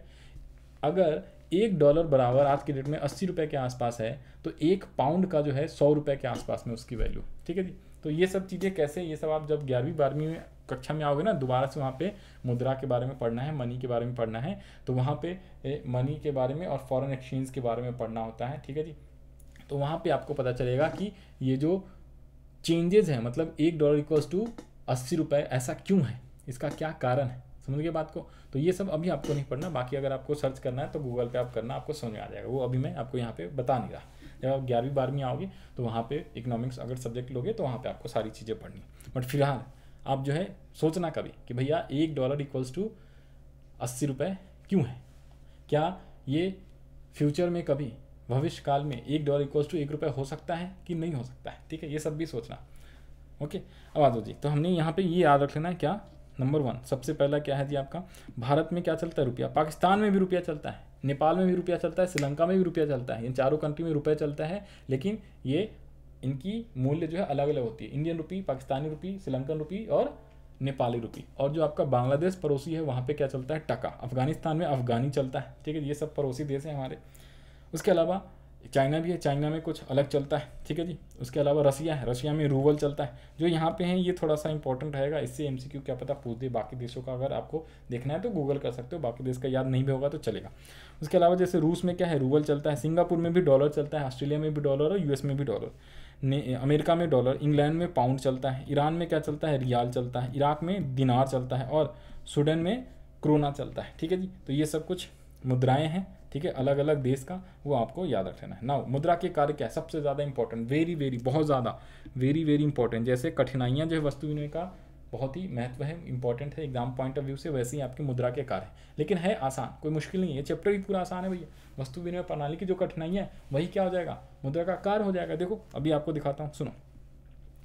आधुनिक समय में मुद्रा बहुत से कार्यों को संपन्न करती है तथा इसके कार्यों में क्रमशः वृद्धि होती जा रही है। साधारण मुद्रा के निम्न 4 कार्यों को ही अधिक महत्व दिया जाता है। तो मेन तो 4 कार्य हैं, लेकिन अभी आपके किताब में 6 दिए हुए हैं टोटल। ओके, तो क्या लिखा हुआ है? मेन 4 कार्य कौन कौन से? पहला विनिमय का माध्यम, मूल्य का मापक, विलंबित भुगतान का मान और मूल्य का संचयन। देखो वस्तु विनिमय में क्या होता था? मूल्य का संचयन नहीं कर पाते थे हम, कठिनाइयाँ था। उसके अलावा जो है फ्यूचर की जो भुगतान होती थी, डेफर्ड पेमेंट यानी कि विलंबित भुगतान कहते हैं। अभी पैसे किसी से लोगे तो 2 साल बाद, 1 साल बाद, 6 महीने बाद जो है आसानी से आप उसको इंटरेस्ट ब्याज वगैरह लगा के पैसे दे सकते हो।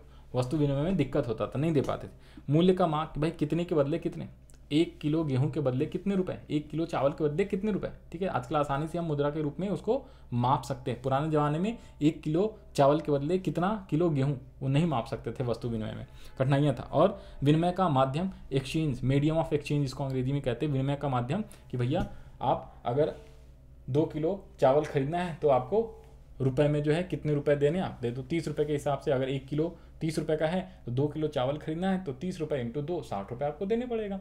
ठीक है जी, तो उसको हम बोलते हैं विनिमय का माध्यम। तो आइए इसको एक एक करके पढ़ते हैं। आगे यहाँ पे कुछ फ्रेजेस लिखे हुए हैं। ठीक है, इंग्लिश हिंदी दोनों का, ये उतना ज़्यादा इंपॉर्टेंट नहीं, फिर भी आप पढ़ लेना। मुद्रा के हैं 4 कार्य महान, मध्यम, मापन, संचयन और भुगतान। अरे वाह, कितना पोएट्री बनाया। ठीक है, आप वैसे नॉर्मली भी याद रखोगे तो कोई बात नहीं। ठीक है, पोएट्री वोट्री का कोई वो नहीं, क्या पता अगर आ जाए कुछ तो याद रख लेना। मुद्रा के हैं 4 कार्य महान, मध्यम, मापन, संचयन और भुगतान। आगे पढ़ो। लेकिन आजकल अर्थशास्त्रियों द्वारा मुद्रा के और भी बहुत से कार्य बतलाए गए हैं। संक्षेप में मुद्रा के कुछ प्रमुख कार्य निम्नलिखित हैं। सबसे पहला क्या है? विनिमय का माध्यम, ऊपर में पढ़ा, मेन 4 है। मूल्य का मापक, सबको एक एक लाइन पढ़ाऊंगा। विलंबित भुगतान का मान, मूल्य का संचयन और 2 एक्स्ट्रा है। देखो, क्रय शक्ति का हस्तांतरण और है साख का आधार। क्रय शक्ति का हस्तांतरण और साख का आधार। ठीक है जी, तो मेन 4 है, इसको अच्छे से याद रख लेना। पहले आ जाओ जी पढ़े। मुद्रा कह रहा हूँ, मुद्रा का जो कार्य है वह है क्या? सबसे पहला विनिमय का माध्यम। अच्छा, विनिमय का माध्यम जिसे हम अंग्रेजी में मीडियम ऑफ एक्सचेंज बोलते हैं। तो पढ़ लो जी क्विकली, लाइन बाय लाइन। मुद्रा विनिमय का एक माध्यम है। क्रय तथा विक्रय दोनों में ही मुद्रा मध्यस्थ के कार्य करती है। मुद्रा के आविष्कार के कारण अब आवश्यकताओं के दोहरे संयोग के अभाव की कठिनाइयाँ उत्पन्न नहीं होती। अब ये याद रख लेना, नहीं होती है। पहले होता था, अब नहीं होता मुद्रा में। ठीक है, आसानी से कोई भी चीज़ बदला बदली कर सकते हैं मुद्रा के रूप में। अब वस्तु या सेवा को बेचकर मुद्रा प्राप्त कर लिया जाता है तथा मुद्रा से अपनी जरूरतों की अन्य वस्तुएं आसानी से खरीदी जा सकती है। इस तरह मुद्रा के विनिमय के कार्य को बहुत आसान बना दिया गया है। चूंकि मुद्रा विधि ग्राम, that is called legal tender. मुद्रा को लीगल टेंडर बोलते हैं। जो रुपए है हमारे इंडिया में, इंडियन रुपए जो है उसको लीगल टेंडर बोला जाता है। तो जब मोदी जी जब आए थे, कब? 2016 में 8 नवंबर को, 2016 में 8 नवंबर को रात के 8 बजे आए और उन्होंने क्या बोला? 1000 और 500 के नोट आज से बंद है। जिसका अंग्रेजी में बोले तो 1000 और 500 के लीगल टेंडर जो है आज से नहीं रहेगा, ये वर्ड होता है। ठीक है जी। तो लीगल टेंडर जो कानूनी तौर से उस देश में जो करेंसी होती है उसे हम लीगल टेंडर बोलते हैं। जैसे रुपया इज़ लीगल टेंडर, ठीक है। अगर किसी इंसान को कोई सामान खरीदते हो, उसको रुपये भुगतान करते हो और वो इंसान रुपए लेने से मना कर दे, तो आप उसके अगेंस्ट में केस कर सकते हो कोर्ट में, ठीक है। उसको रुपया लेना ही पड़ेगा। लेकिन अगर किसी दूसरे इंसान के पास जाते हो, उससे कोई सामान लेते हो और बदले में उसको दूसरा कोई सामान देते हो, तो वो मना कर सकता है, तो आप उसके अगेंस्ट में कोई एक्शन नहीं ले सकते, ठीक है जी। ये होता है। तो क्या है, इसी कारण इस कारण इसे स्वीकार करने में कोई कठिनाई नहीं उत्पन्न होती। मुद्रा के द्वारा किसी भी समय विनिमय किया जा सकता है, किसी भी समय कहीं पे भी, ठीक है। उस देश में, इंडिया की बात कर रहे हैं तो रुपये इंडिया में चलता है। मूल्य का मापक, मुद्रा मूल्य का मापक है। मुद्रा के द्वारा वस्तुओं का मूल्यांकन करना बहुत ही सरल है। वस्तु विनिमय प्रणाली में एक कठिनाई यह भी थी कि वस्तुओं का सही तौर पर मूल्यांकन नहीं हो पाता था वस्तु विनिमय में, लेकिन मुद्रा में इस कठिनाई को दूर कर दिया है। इस किसी वस्तु का कितना मूल्य होगा, 1 किलो चावल का 30 रुपये, तो 2 किलो चावल का कितना, 5 किलो चावल का कितना। मुद्रा के द्वारा यह पता लगाना बहुत ही सरल हो गया, आसान हो गया, क्योंकि प्रत्येक वस्तु को मापने के लिए एक मापदंड होता है। वस्तु का मूल्य मापने का मापदंड मुद्रा ही है। मुद्रा के इस तरह महत्वपूर्ण कार्य के कारण विनिमय करने की सुविधा हो गई है, और क्योंकि बिना मूल्यांकन के विनिमय का कार्य उचित रूप से संपादित नहीं हो सकता है। तीसरा है विलंबित भुगतान का माप। देखो मैं थोड़ा सा फास्ट रीड करा रहा हूँ, समझा रहा हूँ आराम से, रीडिंग में फास्ट करवा रहा हूँ, ठीक है। रीडिंग आप खुद भी कर सकते हो घर पे, मेन है समझना। तो विलंबित भुगतान का माप क्या होता है, the standard of defer payment, मतलब कि आधुनिक युग में बहुत से आर्थिक कार्य उधार पर होता है और उसका भुगतान बाद में किया जाता है। दूसरे शब्दों में भुगतान विलंबित या स्थगित है होता है। मुद्रा विलंबित भुगतान का एक सरल साधन, और इसके द्वारा ऋण के भुगतान करने में भी काफ़ी सुविधा हो गई है। मान लीजिए राम ने श्याम को 1 साल के लिए 100 रुपये उधार दिया, सेम एग्जाम्पल जो मैंने आपको सुनाया था, ठीक है जी। कठिनाइयाँ में किसकी कठिनाइयाँ, वस्तु विनिमय में, वही सेम है। तो अवधि समाप्त होने पर राम श्याम को 100 रुपये के मुद्रा के रूप में वापस दे सकता है। इस तरह मुद्रा के रूप में ऋण के भुगतान तथा विलंबित भुगतान की सुविधा हो गई है, चूँकि साख अथवा उधार आधुनिक विकास का रीढ़ है और मुद्रा ने उधार देने तथा लेने के कार्य को काफ़ी सरल कर दिया है। इस तरह सुविधा वस्तु विनिमय प्रणाली में नहीं थी। और इसका मतलब क्या है, ये हमें अभी आगे पढ़ना है थोड़ा सा साख और उधार के बारे में, तो हम नीचे अभी पढ़ेंगे, टेंशन ना लो। तो कहने का मतलब क्या है, आज के डेट में आसानी से अगर एक इंसान ने किसी से उधार लिया 100 रुपये, 2 रुपये, 2000, 10,000, और 1 साल बाद, 6 महीने बाद, 10 महीने बाद उसको वापस करना है, तो आसानी से कर सकता है, ठीक है जी। उसमें अगर आगे वाला बंदा कहता है मेरे को ब्याज भी चाहिए, तो साथ में ब्याज भी कैलकुलेट करेगा उतने दिनों का, ठीक है जी, जिस ब्याज रेट पे तय हुआ है लेन देन, और आसानी से उसको क्या कर सकता है, कैलकुलेट करके और उसका भुगतान कर सकता है। नेक्स्ट है क्या, मूल का संचयन, store of the value. Store of value मतलब कि पहले जब पुराने ज़माने में बहुत सारी ऐसी थी साग सब्जियाँ, ठीक है, वेजिटेबल्स, उसका आप स्टोर नहीं कर सकते थे, उसका आप संचयन नहीं कर सकते थे, लंबे समय तक खराब हो जाता था। आजकल क्या है, कोई भी साग सब्जी उगाया, मार्केट में बेच दिया और पैसे में कन्वर्ट कर लिया मुद्रा में, मुद्रा लेके आया घर पे और उसको 200, 1000 जितनी मर्जी उतने साल तक रखो अपने पास, संचयन करके अपने पास रखो, बैंक में रख दो, कोई दिक्कत नहीं है। तो मनुष्य भविष्य के लिए कुछ बचाकर रखना चाहता है। वर्तमान आवश्यकताओं के साथ ही भविष्य की आवश्यकताएं भी महत्वपूर्ण है। इस कारण यह जरूरी है कि भविष्य के लिए कुछ बचाकर रखा जाए। मुद्रा में यह गुण और विशेषता है कि इसे संचित या जमा करके रखी जा सकती है। वस्तु विनिमय प्रणाली में संचयन करने की बहुत सारी कठिनाइयाँ थी। वस्तु के सड़ने और गलने के क्या होते थे, एक तरीके से लिख सकते, वस्तु के सड़ गल जाने तथा नष्ट हो जाने का डर बना रहता था, लेकिन मुद्रा ने इस कठिनाई को दूर कर दिया। मुद्रा को हम बहुत दिनों तक संचित करके रख सकते हैं। लंबी अवधि तक संचित करके रखने पर भी मुद्रा खराब नहीं होती है। नेक्स्ट है क्या, क्रय शक्ति का हस्तांतरण। क्रय शक्ति का हस्तांतरण, that is called transfer of purchasing power. मुद्रा का एक आवश्यक कार्य क्रय शक्ति का हस्तांतरण भी है। आर्थिक विकास के लिए साथ ही साथ विनिमय के क्षेत्र में भी विस्तार होता चला गया है। वस्तु का क्रय विक्रय अब दूर दूर तक होने लगा है। इस कारण क्रय शक्ति को एक स्थान से दूसरे स्थान को हस्तांतरण करने की जरूरत महसूस की गई है। चूंकि मुद्रा के समान स्वीकृति का गुण विद्यमान है, अतः कोई भी व्यक्ति किसी एक स्थान पर अपनी संपत्ति बेचकर किसी अन्य स्थान पर आसानी से कोई संपत्ति खरीद सकता है, जो कि वस्तु विनिमय में नहीं कर सकता था। अगर गांव से लोग शहर में शिफ्ट होना चाह रहे हैं तो आसानी से गांव का चीज़ हस्तांतरण नहीं हो पाता था, लेकिन मनी के आ जाने से क्या है भाई, गाँव का ज़मीन बेच दो, शहर में जाके ज़मीन ले लो, ठीक है जी। तो वही लिखा हुआ है क्या। इसके अलावा मुद्रा के ही रूप में धन का लेन देन होता है, अतः मुद्रा के माध्यम से क्रय शक्ति को एक व्यक्ति से दूसरे व्यक्ति को हस्तांतरण किया जा सकता है आसानी से। बेसिक क्रेडिट क्या है, वर्तमान समय में मुद्रा साख के आधार पर मुद्रा साख के आधार पर कार्य करती है। मुद्रा के कारण ही साख पत्रों का प्रयोग बड़े पैमाने पर होता है। बिना मुद्रा के साख पत्र जैसे चेक, ड्राफ्ट, हुंडी आदि प्रचलन में नहीं आ सकते। देखो ये जो है ना, ये साख के प्रकार है, अभी हमें नीचे पढ़ने, ठीक है, टेंशन ना लो। ये क्या होता है, चेक क्या होता है, ड्राफ्ट क्या होता है, हुंडी क्या होता है, ये सब के बारे में हमें नीचे पढ़ने, इसका फोटो भी दिखाएंगे, आप टेंशन ना लो। उदाहरण के लिए जमा चेक का प्रयोग तभी कर सकते हो जब बैंक में या उसके खाते में पर्याप्त मात्रा में मुद्रा। देखो चेक, आपने पता है चेकबुक क्या होता है। चेक अगर आपने किसी एक को चेक काट के दिया, ठीक है जी, पेमेंट के तौर पे, भुगतान के तौर पे आपने 1000 रुपये का चेक बना के किसी दूसरे व्यक्ति को दे दिया कि जाओ भाई बैंक में जाना और इसको कैश करवा के आप अपना पैसे निकाल लेना। अब क्या है, मेरे अकाउंट में जब तक 1000 रुपये नहीं होएगा तब तक क्या होगा, वो चेक लेके जाएगा तो बाउंस हो जाएगा, ठीक है, रद्द हो जाएगा, उसे 1000 रुपये मिल नहीं पाएगा। तो अल्टीमेटली क्या है, जो ड्राफ्ट है, साख है, ठीक है जी, या डीडी है, उसके लिए आपके बैंक अकाउंट में पैसा होना जरूरी है, मुद्रा होना जरूरी है, ये बताया हुआ है। तो साख का आधार भी क्या है, साख का आधार भी मुद्रा है, ठीक है जी, क्रेडिट का आधार भी मुद्रा। व्यापारिक बैंक भी साख का सृजन नगद कोष यानी कैश रिजर्व के आधार पर ही कर सकते हैं। यदि नगद मुद्रा का कोष अधिक है तो अधिक साख का निर्माण हो सकता है। नगद मुद्रा के कोष में कमी होने से साख की मात्रा में भी कमी हो जाती है। इस तरह मुद्रा साख के आधार पर कार्य करती है। मुद्रा क्या है, मुद्रा क्या है, अब मुद्रा का मीनिंग आ जाती है। व्यवहारिक जीवन में हर एक क्षण में हम मुद्रा का उपयोग हमें करना पड़ता है। मुद्रा कहने से सामान्यतः सभी व्यक्ति समझने लगते हैं कि धातु अथवा कागज का बना वह वस्तु जो हमारे दिनचर्या में आय उपलब्ध कराता है, वह वस्तु और सेवाओं के आदान प्रदान के लिए सुविधा उपलब्ध कराता है। मुद्रा के अर्थ को समझने के लिए हमें अपने दैनिक जीवन के उन कार्यों को देखना होगा जिनका संपादन हम देश अथवा विदेशों में वस्तु और सेवाओं के क्रय विक्रय के माध्यम के रूप में करते हैं। मुद्रा के विकास को देखने के क्रम में हमने देखा कि सभ्यता के प्रारंभिक अवस्था में वस्तु जैसे बकरी, गाय, गेहूँ, ठीक है जी, चमड़ा आदि का उपयोग विनिमय के माध्यम के रूप में हुआ करता था। बाद में चमड़ा, पत्थर, कौड़ी, सोना, चांदी का कागज तथा कागज के बनी मुद्रा का उपयोग होने लगा। आजकल यह अत्यधिक भुगतान पत्र मुद्रा यानी पत्र मुद्रा तथा चेक के द्वारा होता है। देखो पुराने ज़माने में क्या होता था कि भाई 10 बोरी गेहूँ दे दो, बदले में 10 बकरी ले लो, 10 गाय ले लो, 10 गेहूँ ले लो, ठीक है। तो पहले पशु जीव जंतु के बेसिस पे भी क्या हुआ था, वस्तु विनिमय हुआ करता था। फिर है क्या, धीरे धीरे क्या हुआ, कॉइन्स आए, सोने के, चांदी के, ठीक है जी, कॉइन्स आने लगे। फिर कौड़ी आने लगा, ठीक है जी।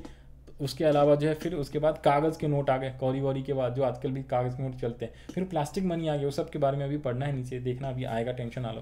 Plastic money, credit card, debit card आ गया, आजकल भी चलता है। अब तो जो भैया इलेक्ट्रॉनिक मनी का आ गया। उसके अलावा जो है चेक और मुद्रा, ठीक है जी। जब बड़ा अमाउंट पेमेंट या किसी से लेना होता है तो हम चेक वगैरह का इस्तेमाल करते हैं, ड्राफ्ट का इस्तेमाल करते हैं, ताकि क्या हो, चोरी वोरी का खतरा कम हो जाए, ये चीज़ें होती। तो साधारण बोलचाल की भाषा में मुद्रा का अर्थ धातु से बने सिक्कों को समझा जाता है। मुद्रा शब्द का प्रयोग मुहर या चिन्ह के अर्थ में भी किया जाता है। यही कारण है कि जिस वस्तु पर सरकारी चिन्ह या मोहर लगाया जाता है उसे मुद्रा कहा जाता है। अर्थशास्त्र में मुद्रा की अनेक परिभाषाएं दी गई हैं। कुछ परिभाषाएं संकुचित हैं तो कुछ विस्तृत हैं तथा कुछ परिभाषाएं अन्य बातों पर आधारित है। प्रोफेसर हर्टलेविस्ट, ठीक है जी, उन्होंने क्या बोला, हर्टलेविट्स ने क्या बोला, जरा पढ़ो जरा। इन्होंने क्या बताया, मुद्रा वह है जो मुद्रा का कार्य करे। तो money is what a money does. तो ये है मीनिंग, ये याद रख लेना। मनी का मतलब क्या होता है जी, मनी का मतलब होता है मनी वह है जो मुद्रा का कार्य करे। मुद्रा का जो कार्य करेगा उसे ये मनी कहते हैं। मनी का सिंपल मतलब ये नहीं, मनी का सिर्फ ये मतलब नहीं है कि भैया आपका क्या होगा, कॉइन ही होगा, सिक्का ही होगा, पेपर ही नोट होगा, ना ना। मनी का मतलब ये क्रेडिट कार्ड भी हो सकता है, चेक भी हो सकता है, सारी चीज़ें मनी के अंदर कवर होता है। जिससे आप क्या है, जो भी चीज़ें मुद्रा का कार्य करता है उसे हम मुद्रा कहते हैं। So simple. तो आगे आ जाओ जी। तो कोलबर्न का क्या कहना है, कोलबर्न का क्या कहना है, देखो, मुद्रा वह है जो मूल्य मापक और भुगतान का साधन है। मुद्रा कौन है, मूल्य मापक और भुगतान का साधन, उसे हम मुद्रा कहते हैं। तो मुद्रा का एक डेफिनेशन याद रख लेना, बाकी अलग अलग अर्थशास्त्रियों ने, अलग अलग इंसानों ने, व्यक्तियों ने अपना अपना परिभाषा दिया है मुद्रा का। आगे है क्या, एक पर्सन है नैप के अनुसार क्या है, नैप के अनुसार किसी भी वस्तु जो राज्य द्वारा मुद्रा घोषित की जाती है वह मुद्रा कहलाती है। जो भी सरकारें जिस वस्तु को मुद्रा घोषित करेगी, इंडिया में रुपए को मुद्रा कहा गया है, अमेरिका में अमेरिकन डॉलर को मुद्रा कहते हैं, ठीक है जी, ब्रिटेन में पाउंड को कहते हैं। तो उस सरकार के द्वारा जो भी चीज़ को मुद्रा घोषित किया जाएगा उसे मुद्रा कहते हैं। आगे लिखा हुआ है क्या, सेलिंगमैन, ठीक है, सेलिंगमैन ने क्या कहा, मुद्रा वह वस्तु है जिसे समान स्वीकृति प्राप्त है। Money is one thing that process general acceptancy. निष्कर्ष के तौर पे हम कह सकते हैं कि सामान्य स्वीकृति प्राप्त विधि ग्रह, ठीक है, that is called legal tender, एवं स्वतंत्र रूप से प्रचालित कोई भी वस्तु जो विनिमय के माध्यम, मूल्य के समापक, ऋण का भुगतान, मापदंड तथा संचयन के साधन के रूप में कार्य करती है उसे मुद्रा कहते हैं या मुद्रा कहलाती है। सिंपल वर्ड में बोलूँ तो मुद्रा हुआ है जो मुद्रा का कार्य करे। मुद्रा का कार्य का मतलब क्या होता है, ये 4 5 6 चीज़ें जो है ना, इसकी जो कार्य है वो कार्य करे। मुद्रा का कार्य हमने अभी पढ़ा ना 6, कौन सा था, नंबर 1 कौन सा है, ये देखो ध्यान से, विनिमय का माध्यम हो, मूल्य का सामान्य मापक हो, ऋण का भुगतान कर पाए, ठीक है जी, संचय का आधार हो। ये सब कार्य जो भी करेगा उसे मुद्रा कहेंगे। तो मनी आज की डेट में ये सारे कार्य करता है। वो स्टोर ऑफ वैल्यू भी करता है, ठीक है जी, मूल्य का संचयन भी करता है, मूल्य का मापक ही है, और जो है विनिमय का माध्यम भी। तो इसलिए हम मनी को मुद्रा कहते हैं आजकल। आर्थिक विकास के वर्तमान युग में अर्थव्यवस्था की तरक्की होने के क्रम में तथा वर्तमान वैश्वीकरण ग्लोबलाइजेशन के युग में आदान प्रदान की समस्या समस्त क्रियाओं का पत्र मुद्रा यानी कि पेपर मनी, चेक आदि से या फिर साख मुद्रा द्वारा हो रहा है। प्लास्टिक मुद्रा, जिसे हम एटीएम कार्ड, डेबिट कार्ड और क्रेडिट कार्ड भी कहते हैं, इसके द्वारा भी आज विनिमय की प्रक्रिया संपादित की जाने लगी है। अब कंप्यूटर का ज़माना आ गया, इसलिए अब कोर बैंकिंग सिस्टम हो गया है, ठीक है। बैंकिंग में ऑनलाइन आईडी पासवर्ड डालो और मनी ट्रांसफ़र कर दो, उसका बैंक अकाउंट IFSC कोड डालो, फटाफट ऑनलाइन ट्रांसफ़र, उसी को हम कोर बैंकिंग कहते हैं। तो प्रचलन के कारण कुछ ही क्षणों में देश से विदेश में पैसे ट्रांसफ़र का भुगतान हो जाता है। और आजकल तो ऐप आ गया भैया, वो इसमें पढ़ना नहीं, गूगल पे, फ़ोन पे, पेटीएम, ये सारे ऐप हैं, ठीक है, अमेजोन पे, बहुत सारे ऐप आ गए, उससे आप आसानी से जो है क्या कर सकते हो, पैसे ट्रांसफ़र कर सकते हो। और आजकल तो हर कोई इसी से करता है, अकाउंट में लॉगिन करो, ये करो, वो करो, वो ज़्यादा डिफिकल्ट, ये ध्यान रख लेना। बट आपको जो पढ़ना है वो यही है, यहाँ से पढ़ना। फिर तालिका 3.1 में क्या है, मुद्रा का विकास कैसे कैसे, देखो सबसे पहले बार्टर चेंज था, फिर हमने धीरे धीरे क्या है, कमोडिटी मनी लाया। कमोडिटी का मतलब वस्तु के बदले ये वस्तु, गाय दो घोड़े के बदले ये सामान ले लो, इस टाइप से। फिर धातु का मनी आया, गोल्ड कॉइन, सिल्वर कॉइन, ठीक है, मेटल कॉइन, तांबे का, ठीक है जी, सोने का, चांदी का। फिर उसके बाद जो है सिक्के आए, जो आजकल भी सिक्के चलते हैं वैसे बेसिकली मेटालिक मनी में धातु वगैरह, जैसे धातु हम सोने, गोल्ड, इन सबको बोलते हैं, ठीक है जी। फिर उसके बाद पत्र मनी आया, पेपर मनी, ठीक है जी, पेपर मनी जैसे नोट वगैरह है, ठीक है, ड्राफ्ट वगैरह, चेक वगैरह, उसे पेपर मनी। फिर क्रेडिट है जो साख मुद्रा कहते हैं। क्रेडिट जो है, क्रेडिट को क्या है, साख मुद्रा, यानी कि जो आपका जो है ड्राफ्ट वगैरह, जो क्रेडिट उधार वगैरह होता है, ठीक है, इसे हम साख मुद्रा कहते हैं। ओके, अब आ जाओ जी यहाँ पे, यहाँ पे हम लोग कितने नंबर पेज पे हैं, आ जाओ जी, एक सेकंड देखो, 57 ना, बस खत्म ही होने वाला है, आ जाओ जी, आ जाओ। तो यहाँ पे आ जाओ। तो यहाँ पे क्या है, सबसे पहले हम वस्तु विनिमय बार्टर के बारे में पढ़ लें। ये वही सेम चीज़ पढ़नी है जो ऊपर में हमने पढ़ा, थोड़ा थोड़ा है, इंपॉर्टेंट रहेगा आपके लिए, पढ़ लो। ये मुद्रा का विकास है, ठीक है जी। अगर आएगा क्वेश्चन तो आप ये भी इंपॉर्टेंट लगा लेना। तो कैसे कैसे हुआ देखो, सबसे पहले वस्तु विनिमय, वस्तु से लेन देन ही क्या कहलाता है, वस्तु विनिमय कहलाता है। मीनिंग पढ़ना है, अर्थ पढ़ना है।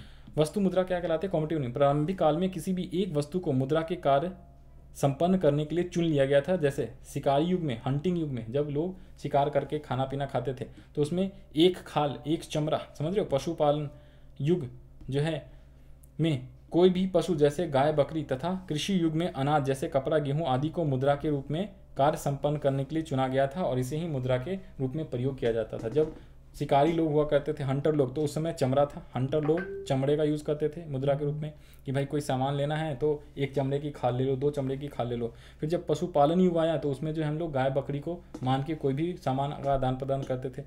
जब जो है कृषि का युग आया तो उसमें हम गेहूँ, चावल, इसको हम लोग मान लिया करते थे। धात्विक मुद्रा, एक सेकंड लेना जरा, एक सेकंड।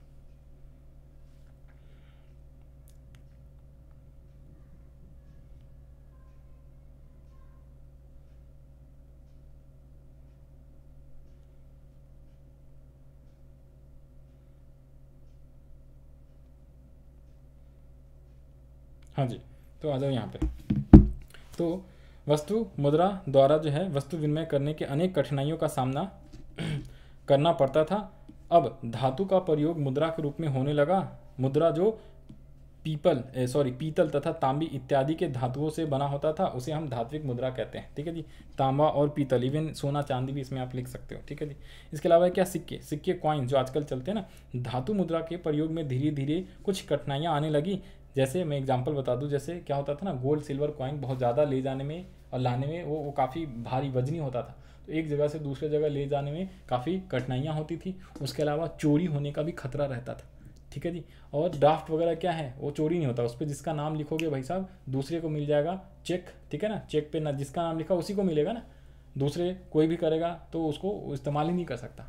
तो ये चीज़ें, तो धात्विक मुद्रा में कुछ कठिनाइयाँ आ गई, तो उसके बाद हमने सिक्कों का इस्तेमाल किया। धातु मुद्रा के प्रयोग में धीरे धीरे कुछ कठिनाइयाँ आने लगी, यही है। इन कठिनाइयों को दूर करने के लिए सिक्कों का प्रयोग किया जाने लगा। सोने चांदी आदि से बना वह वस्तु जो देश की सार्वभौम सरकार की मोहर से चलित होता है उसे ही सिक्का कहते हैं। जैसे वो जो है आपका अल्मुनियम और ये सब जो है स्टील वगैरह, ये सब थोड़े से हल्के होते हैं, तो इनका जो है इस्तेमाल कॉइन के तौर पे किया जाने लगा। आजकल भी चलता है ना, आपके पास जो है 1 रुपये, 2 रुपये, 5 रुपये और 10 रुपये के सिक्के चलते हैं आजकल, वो आप देख सकते हो। हमारे ज़माने में तो भाई साहब 10-10 पैसे, 5-5 पैसे, 1 पैसे, 3 पैसे, इसके भी सिक्के चलते थे। अब हमारे ज़माने मतलब मैं बता दूँ, अभी आप 2023 में हो, ठीक है जी, और मैंने अपनी 10वीं क्लास 2003 में पास करा था, तो 20 साल पहले, आपका जन्म भी नहीं हुआ होगा, ठीक है जी, जो लोग भी अभी ये क्लास देख रहे हैं। तो मैंने 2003 में अपनी 10वीं क्लास पास करा था, अभी 2023 चल रहा है। तो उस टाइम पे जो है एक आइसक्रीम की कीमत जो है 25 पैसे और 50 पैसे हुआ करता था, अभी पता नहीं कितने हैं, ठीक है जी। उस समय 10 पैसे 20 पैसे भी चला करते थे। तो जो एक आपको टॉफ़ी मिलता है 1 रुपये वाला, वो 10 पैसे 5 पैसे का मिला करता था।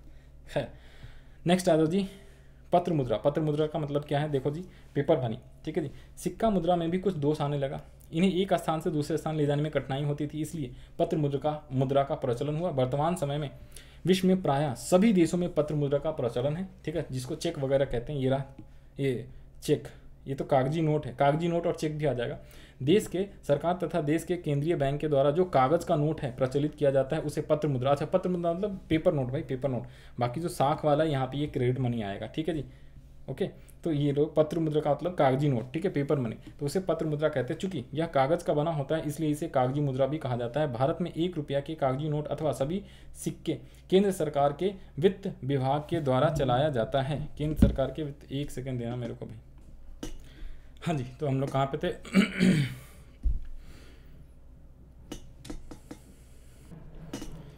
तो हम लोग कहाँ पे थे भाई? यहाँ पे कागज नोट, ठीक है।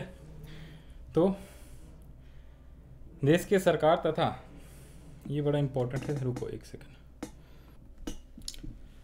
हाँ जी, तो हम लोग यहाँ पे थे। भारत में 1 रुपये को कागजी नोट तथा अथवा सभी सिक्के केंद्र सरकार के वित्त विभाग के द्वारा चलाया जाता है। अब ध्यान से सुनना, ये बड़ा इंपॉर्टेंट लाइन है, याद रखो। देखो बताता हूँ, हमारे भारत में ना वित्त मंत्री है, फाइनेंस मिनिस्टर, ठीक है जी।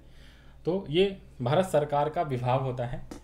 जैसे आप कह सकते हो क्या, जैसे कृषि मंत्री अलग है, शिक्षा मंत्री अलग है, वैसे एक वित्त मंत्रालय होता है, वित्त मंत्री, फाइनेंस मिनिस्टर जिसे अंग्रेजी में बोलते हैं। सीतारमन जी जो हैं हमारे अभी फाइनेंस मिनिस्टर है। रेलवे मिनिस्टर अलग होता है, यू नो वेरी वेल।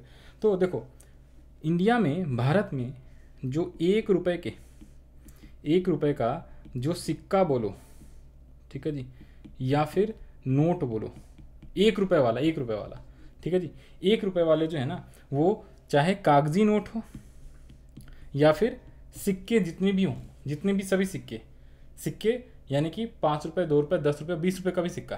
तो सिक्का और 1 रुपये का जो कागजी नोट है ना, वो कौन? वित्त मंत्री, वित्त विभाग, सरकार का वित्त विभाग जो है वो छापता है। लेकिन सुनो, जो बड़े नोट हैं, 10 रुपये, 20 रुपये, 50 रुपये, 100 रुपये, 500 रुपये और 2000, ये जो नोट होते हैं ना, ये जो बड़े नोट, ये सरकार का वित्त मंत्रालय नहीं छापता, ये आरबीआई छापता है, रिजर्व बैंक ऑफ इंडिया, ठीक है जी, जिसे हम लोग केंद्रीय बैंक बोलते हैं, सेंट्रल बैंक ऑफ इंडिया, वो हमारा RBI, reserve bank of India, ठीक है, वो छापता है। इसलिए नोटों में लिखा रहता है reserve bank of India, even सिक्के में भी रहता है। लेकिन जो 1 रुपये का सिक्का, यानी जो छोटे कॉइन्स हैं, और 1 रुपये का जो नोट है, वो सिर्फ सरकार का वित्त मंत्रालय ही छापता है, इशू करता है। अब आगे बढ़ो। 2 रुपये या इससे अधिक के सभी कागजी नोट, ओ लिखा हुआ भी यहाँ पे देखो, 2 रुपये या उससे अधिक के जो कागजी नोट है। अब देखो, 1 रुपये का नोट, 1 रुपये का सिक्का, और यहाँ पे सिक्के में लिख लेना क्या, 5 रुपये का भी सिक्का आता है, 2 का भी आता है, 10 का भी आता है, और आजकल 20 रुपये का भी सिक्का आता है। सिक्के सारे, और सिर्फ 1 रुपये वाले नोट सिर्फ 1 रुपये वाले, ये कौन छापेगा? ये आपका जो है वित्त मंत्रालय छापता है, वित्त विभाग। लेकिन जो 2 रुपये या इससे अधिक वाले जो नोट हैं, 2 रुपये या इससे अधिक वाले जो कागजी नोट हैं, वो केंद्रीय बैंक यानी reserve bank of India, Bharat का रिजर्व बैंक ऑफ इंडिया, वो छापती है या वो उसके चलाया जाते हैं, ठीक है, उसके द्वारा। तो इस तरह अपने देश में केंद्रीय सरकार जो है 1 रुपये के नोट जारी करती है तथा रिजर्व बैंक ऑफ इंडिया जो है 2, 5, 10, 20, 50, 100, 500, 2000, तो ये 1000 की जगह आप 2000 कर लेना। 1000 आप बंद हो गया ना 2016 में। कहा ना कि ये स्टडी मटेरियल भैया पुराना है। बिहार सरकार इतनी क्या ही बताऊँ उसको, जो बिहार सरकार का जो एजुकेशन सिस्टम है बहुत ही सबसे गंदा है भैया देश में, बता दूँ सबसे घटिया है। समझ रहे हो बात को, उनको अपडेट होना चाहिए। ये पुराने डेटा से पढ़ा रहे हैं आपको, नए नए स्टडी मटेरियल छापना चाहिए यार बच्चों को, तभी तो देश की तरक्की होगी भाई। बिहार आज ऐसे थोड़े बहुत पिछड़ा है, क्यों? इसी सब की वजह से पिछड़ा है भाई। आगे पढ़ो। भारत एवं अमेरिका में प्रचलित रुपए के कुछ नमूने, ये देखो ये जो डॉलर है ये अमेरिका का है, बाकी सब ये भारत का है। इसके अलावा जो है साख मुद्रा क्या है? Credit money. देखो जी, आर्थिक विकास के साथ साख मुद्रा का भी उपयोग होने लगा है। आधुनिक समय में चेक, हुंडी आदि। चेक क्या है, हुंडी क्या है, इसके बारे में नीचे भी पढ़ना है, आगे पढ़ो। विभिन्न प्रकार के साख पत्र मुद्रा का कार्य करते हैं, इनको साख मुद्रा कहा जा सकता है। अंतर्राष्ट्रीय लेन देन अधिकांश रूप से साख मुद्रा में ही होता है। देश के आंतरिक व्यापार में भी धातु या पत्र मुद्रा की अपेक्षा चेक तथा हुंडी का यानी साख पत्रों का ज़्यादा प्रयोग। देखो बड़े जितने भी ट्रांजेक्शन हैं वहाँ पे पैसे वैसे का बहुत कम होता है, रुपए का। भाई कोई चोरी कर ले, ठीक है जी, कोई आपसे छीन ले, तो आप जो है 2 लाख 4 लाख 10,000 की गड्डी आसानी से नहीं ले जा सकते। लेकिन जो चेक होता है उस पर नाम लिखा रहना होता है, ठीक है, जिसका नाम है उसी को आप दे सकते हो। चेक हो गया, ड्राफ्ट हो गया, तो इसलिए ज़्यादा बड़ा लेन देन और एक देश से दूसरा देश का जो लेन देन होता है वो किसके थ्रू होता है? चेक के थ्रू होता है और साख पत्रों के थ्रू होता है, मुद्रा और धातु मुद्रा के अपेक्षा में। ठीक है, ये लिखा हुआ है। आगे आ जाओ जी। अब प्लास्टिक मनी की हम बात करें। प्लास्टिक मनी किसे कहते हैं? देखो जी 59 पेज पे आ गए हैं, और कितने पेज पढ़ने हैं भाई? अरे यार अभी जो है अपने को 9 पेज और पढ़ने, बट ये आसान वाले छोटे छोटे आ जाओ, ठीक है। इसमें चित्र वित्र ज़्यादा। एटीएम कार्ड क्या है आपको पता ही, उतना ज़्यादा पढ़ने की जरूरत नहीं है, मैं आपको थोड़ा सा संक्षेप में पढ़ा दे रहा हूँ। देखो एटीएम का मतलब होता है क्या? Automatic teller machine. Full form याद रख लेना एटीएम का, ऑटोमेटिक टेलर मशीन, जिसे हम एटीएम कम डेबिट कार्ड भी कहते हैं, ठीक है जी। तो जो डेबिट कार्ड होता है, डेबिट कार्ड जो होता है, यहाँ पे डेबिट कार्ड पढ़ना है, एटीएम सह डेबिट कार्ड। इससे आप जो है कैश वगैरह आसानी से विथड्रॉ कर सकते हो। आज के डेट में कोई भी सामान का ऑनलाइन खरीद वगैरह भी कर सकते हो, बेच भी सकते हो। आर्थिक विकास के रूप में, आर्थिक विकास के दौर में आर्थिक विकास के इस दौर में बैंकिंग संस्थाओं द्वारा प्लास्टिक मनी का एक टुकड़ा जो किसी भी मुद्रा के रूप में उपयोग किया जा सकता है। प्लास्टिक के मुद्रा का एक रूप एटीएम भी होता है। एटीएम का अर्थ है स्वचालित टेलर मशीन, यहाँ पे लिखा हुआ भी है, ठीक है जी, स्वचालित टेलर मशीन, एटीएम का फुल फॉर्म। यह मशीन 24 घंटे निकालने का काम और पैसे जमा करने का काम करती है। भारत के सभी बड़े बड़े व्यावसायिक बैंक जैसे state bank of India, PNB, ICICI, चाहे प्राइवेट बैंक हो चाहे सरकारी बैंक हो, हर कोई जो आजकल एटीएम देता है, ठीक है, ये ध्यान रख लेना। उसके अलावा क्या है, ये रहा एटीएम कार्ड का फोटो और ये एटीएम मशीन का फोटो यही है। इसके अलावा जो है क्रेडिट कार्ड क्या है? जस्ट लाइक एटीएम कार्ड की तरह होता है, लेकिन अगर डेबिट कार्ड क्या होता है, डेबिट कार्ड क्रेडिट कार्ड दोनों एक ही जैसा रहता है, बस फर्क उसमें ये है। डेबिट कार्ड का मतलब है अगर आपके अकाउंट में पैसा जमा है, ठीक है, तभी आप उससे विथड्रॉ कर सकते हो। लेकिन क्रेडिट कार्ड का मतलब आपके अकाउंट में अगर पैसा नहीं भी है तो आप क्या करो, उससे सामान खरीद लो, या पैसे आप विथड्रॉ भी कर सकते हो क्रेडिट कार्ड से, उस पर चार्ज ज़्यादा लगता है, तो विथड्रॉ कर लो और फिर बाद में आपको जो है 30 दिन या 45 दिन के अंदर वो पैसे बैंक में जमा कर देना होता है। बस ये छोटा सा फर्क होता है। तो credit card is also known as plastic money, ये भी आप पढ़ लेना।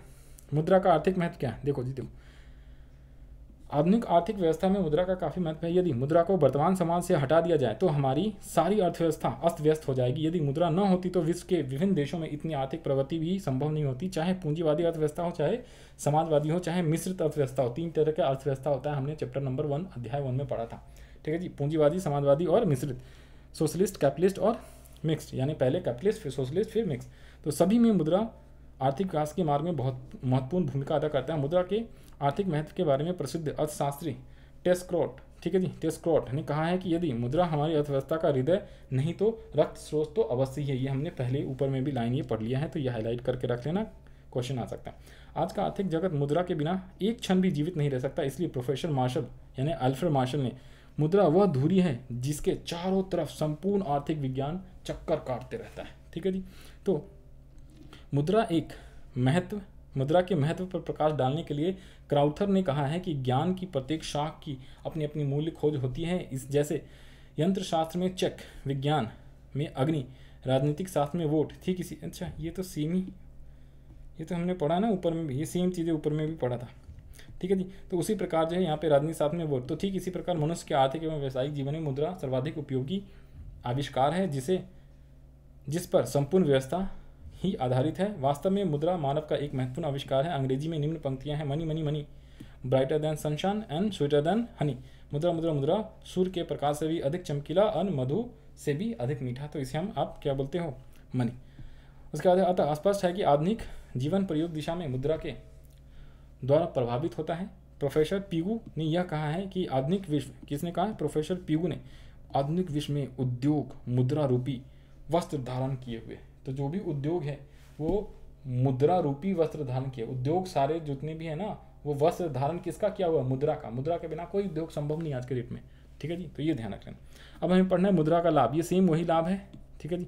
मुद्रा के कुछ लाभ है, ऊपर में तो कार्य हमने पढ़ा था, अब कुछ लाभ दिए हुए। कौन कौन से, 10 लाभ हैं। इसको भी अच्छे से इंपॉर्टेंट याद रख लो, क्वेश्चन आने के बहुत चांसेस रहेगा इससे। देखो जी, देखो, मुद्रा से उपभोक्ता को लाभ होता है, उत्पादक को लाभ होता है। मुद्रा एवं साख है, वस्तु विनिमय की प्रणाली की कठिनाइयां दूर हो जाती है। मुद्रा और पूंजी की तरलता, मुद्रा और पूंजी की गतिशीलता, मुद्रा और पूंजी निर्माण, मुद्रा और बड़े पैमाने के उद्योग, मुद्रा और आर्थिक प्रगति, और मुद्रा और सामाजिक कल्याण। तो ये इसके क्या है, लाभ हैं। इसके बारे में थोड़े थोड़े पॉइंट दिए हुए हैं, इसको जरा ध्यान से पढ़ लो, मैं क्विकली पढ़ा दे रहा हूँ। मुद्रा से उपभोक्ता को लाभ कैसे होता है। मुद्रा के आविष्कार से उपभोक्ता को बहुत लाभ हुआ है। जैसे प्रत्येक उपभोक्ता मुद्रा से अपनी इच्छाएं या इच्छानुसार वस्तु या सेवाएं का क्या कर सकता है, खरीद सकता है। यह सुविधा वस्तु विनिमय प्रणाली में नहीं थी। मुद्रा, कोई भी वस्तु अपनी इच्छानुसार मुद्रा से कोई भी चीज़ खरीद लो, लेकिन वस्तु विनिमय में आप नहीं खरीद सकते थे, ठीक है जी। मुद्रा उपभोक्ता की मांग पर आधार है। जिस व्यक्ति के पास मुद्रा अधिक है, वह वस्तु एवं सेवाओं का ज़्यादा मांग करता है। मांग का अंग्रेजी में क्या बोलते हैं, डिमांड बोलते हैं, डिमांड। और जब आप 11वीं और 12वीं क्लास में आओगे ना, तो आपको मांग और क्या था, आपको सप्लाई का मतलब है पूर्ति। मांग और पूर्ति हमें सप्लाई बोलते हैं, और डिमांड, मांग का मतलब डिमांड। तो ये सब चैप्टर्स आपको इकोनॉमिक्स में पढ़ना है, अगर आप इकोनॉमिक्स पढ़ोगे 11वीं 12वीं कक्षा में, तो ठीक है जी। तो वहाँ पे मांग पूर्ति, इस सब में रिलेशंस क्या है, जितना ज़्यादा पैसा होगा उतना ज़्यादा मांग करोगे, ठीक है जी। तो ये सब चीज़ें वहाँ पढ़ना होता है। दूसरा क्या, मुद्रा के उत्पादक को लाभ क्या होता है। तो उत्पादक को मुद्रा से अधिक लाभ हुआ है।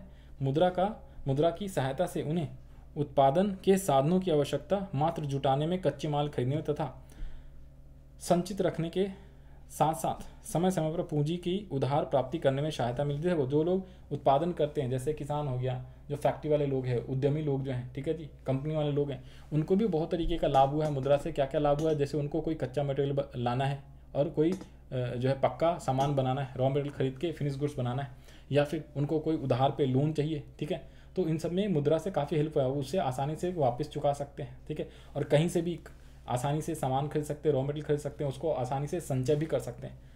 फिर क्या, मुद्रा की साख, मुद्रा के साख प्रणाली से को संभव बनाया। मुद्रा ने ही साख प्रणाली को संभव बनाया। आधुनिक व्यवसाय का सारा ढांचा साख पे आधारित, भैया क्रेडिट पे आधारित है। बैंक लोगों की छोटी छोटी वस्तुओं को इकट्ठा कर लेता है तथा उद्यमों को मुद्रा के उधार दे देता है, मुद्रा के रूप में उधार देता है। इस तरह मुद्रा साख का आधार है। वस्तु विनिमय प्रणाली की कठिनाइयों का निराकरण, मुद्रा के आविष्कार से वस्तु विनिमय प्रणाली की सारी कठिनाइयां दूर हो गई हैं। मुद्रा और पूंजी की तरलता, मुद्रा ने पूंजी की तरलता प्रदान की है, क्योंकि इसके प्रत्येक व्यक्ति स्वीकार कर लेता है मुद्रा के रूप में पूंजी को किसी भी उपयोग में लाया जा सकता है। जिस व्यक्ति के पास मुद्रा है वह किसी भी समय अपनी ज़रूरतें की चीज़ें, वस्तुएं, सेवाएं, सब चीज़ें खरीद सकता है और अपनी आवश्यकताएं पूरी कर सकता है। देखो, मुद्रा की तरलता का मतलब क्या होता है, मुद्रा और पूंजी की तरलता मतलब क्या है, जिसके पास जितना ज़्यादा मुद्रा ना एक तरल है। तरल का मतलब क्या है, उसको आसानी से किसी भी चीज़ में कन्वर्ट कर सकते हो। अगर आपके पास पैसे हैं ना, तो पैसे से कोई भी सामान तुरंत खरीद लो। लेकिन अगर आपके पास कोई वस्तु है, तो वस्तु को पहले बेचना पड़ेगा, फिर मुद्रा लाना पड़ेगा, फिर आप कोई चीज़ खरीदोगे। तो जो वस्तु है वो ज़्यादा तरल नहीं, लेकिन मुद्रा तरल है। मुद्रा से कोई भी चीज़ आप खरीद सकते हो, इवन बेच सकते हो, ठीक है। इसलिए उसको बहुत ज़्यादा तरल बोलते हैं। मुद्रा और पूंजी की गतिशीलता, मुद्रा के आविष्कार से पूंजी की गतिशीलता में वृद्धि हुई है। जब अब पूंजी को न केवल एक ही देश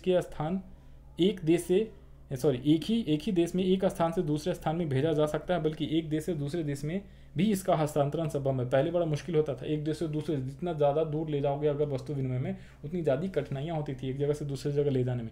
आजकल मुद्रा से क्या है, आसानी से आप एक जगह से दूसरी जगह तो छोड़ो, एक देश से दूसरे देश में भी आसानी से आप ट्रांसफ़र कर सकते हो ना, पैसे सेल परचेज कर सकते हो। तो ये क्या हुआ, मुद्रा और पूंजी की गतिशीलता हुई है मुद्रा की वजह से। मुद्रा और पूंजी का निर्माण, मुद्रा तरल संपत्ति अभी बताया था, इसे बैंक में जमा कर सुरक्षित रखा जा सकता है और ब्याज की प्राप्ति की जा सकती है। किसी उद्योग धंधों में पूंजी विनिमय करके पूंजी निर्माण में अधिक वृद्धि हो सकती है तथा मुद्रा पूंजी निर्माण का एक अच्छा साधन है। मुद्रा और बड़े पैमाने के उद्योग, मुद्रा के होने से आज बड़े बड़े उद्योग स्थापित हो सके हैं तथा बड़े पैमाने पर उत्पादन भी संभावना हो सका है। मुद्रा और आर्थिक प्रगति, मुद्रा किसी भी देश की आर्थिक प्रगति का सूचकांक है। अच्छे से याद रखना, मुद्रा जिस देश में ज़्यादा होगा, जिस देश की मुद्रा जितनी ज़्यादा वैल्यूएबल होगी उस देश का विकास उतना ही ज़्यादा होगा। जैसे अमेरिका का जो डॉलर है बहुत ज़्यादा वैल्यूएबल है, किसी भी कंट्री में जाओ ना, डॉलर दो आसानी से चल जाता है जी, ठीक है जी। लेकिन अगर पाकिस्तानी रुपये दोगे दूसरे देश में, इंडिया में, आसानी से नहीं चलता, क्योंकि उसकी वैल्यू जो है वर्ल्ड वाइड मार्केट में बहुत कम है। समझ रहे हो बात को? तो मुद्रा जो है आर्थिक प्रगति का भी क्या है, एक आधार है। क्या है? मुद्रा, जो जिस देश का आर्थिक प्रगति अच्छा है इसका मतलब उस देश की मुद्रा भी अच्छी है। तो मुद्रा और सामाजिक कल्याण क्या है?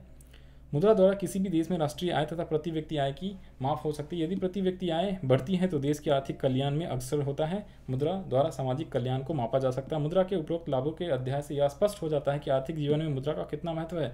यह मजदूर, किसान, डॉक्टर, प्रोफेसर, इंजीनियर, दार्शनिक, शिक्षक, राजनीतिक तथा समाजशास्त्री से लेकर साधु संतों तक की आवश्यकताओं को पूरा करता है। ठीक है, मुद्रा के आर्थिक जीवन में बहुत सेवा प्रदान की है, इसलिए कहा जाता है, इसलिए कहना उचित है कि मुद्रा एक अच्छा सेवक है। ठीक है, फिर उसके बाद हम बचत पे आ जाते हैं। बचत क्या है आपका सेकेंड वाला टॉपिक। अब छोटा छोटा है जिसे आप अंग्रेजी में सेविंग भी कहते हैं। देखो जी, देखो बहुत ही आसान है, मैं आपको बता दूं बहुत ही आसान क्या है। ध्यान से देखो, ध्यान से देखो।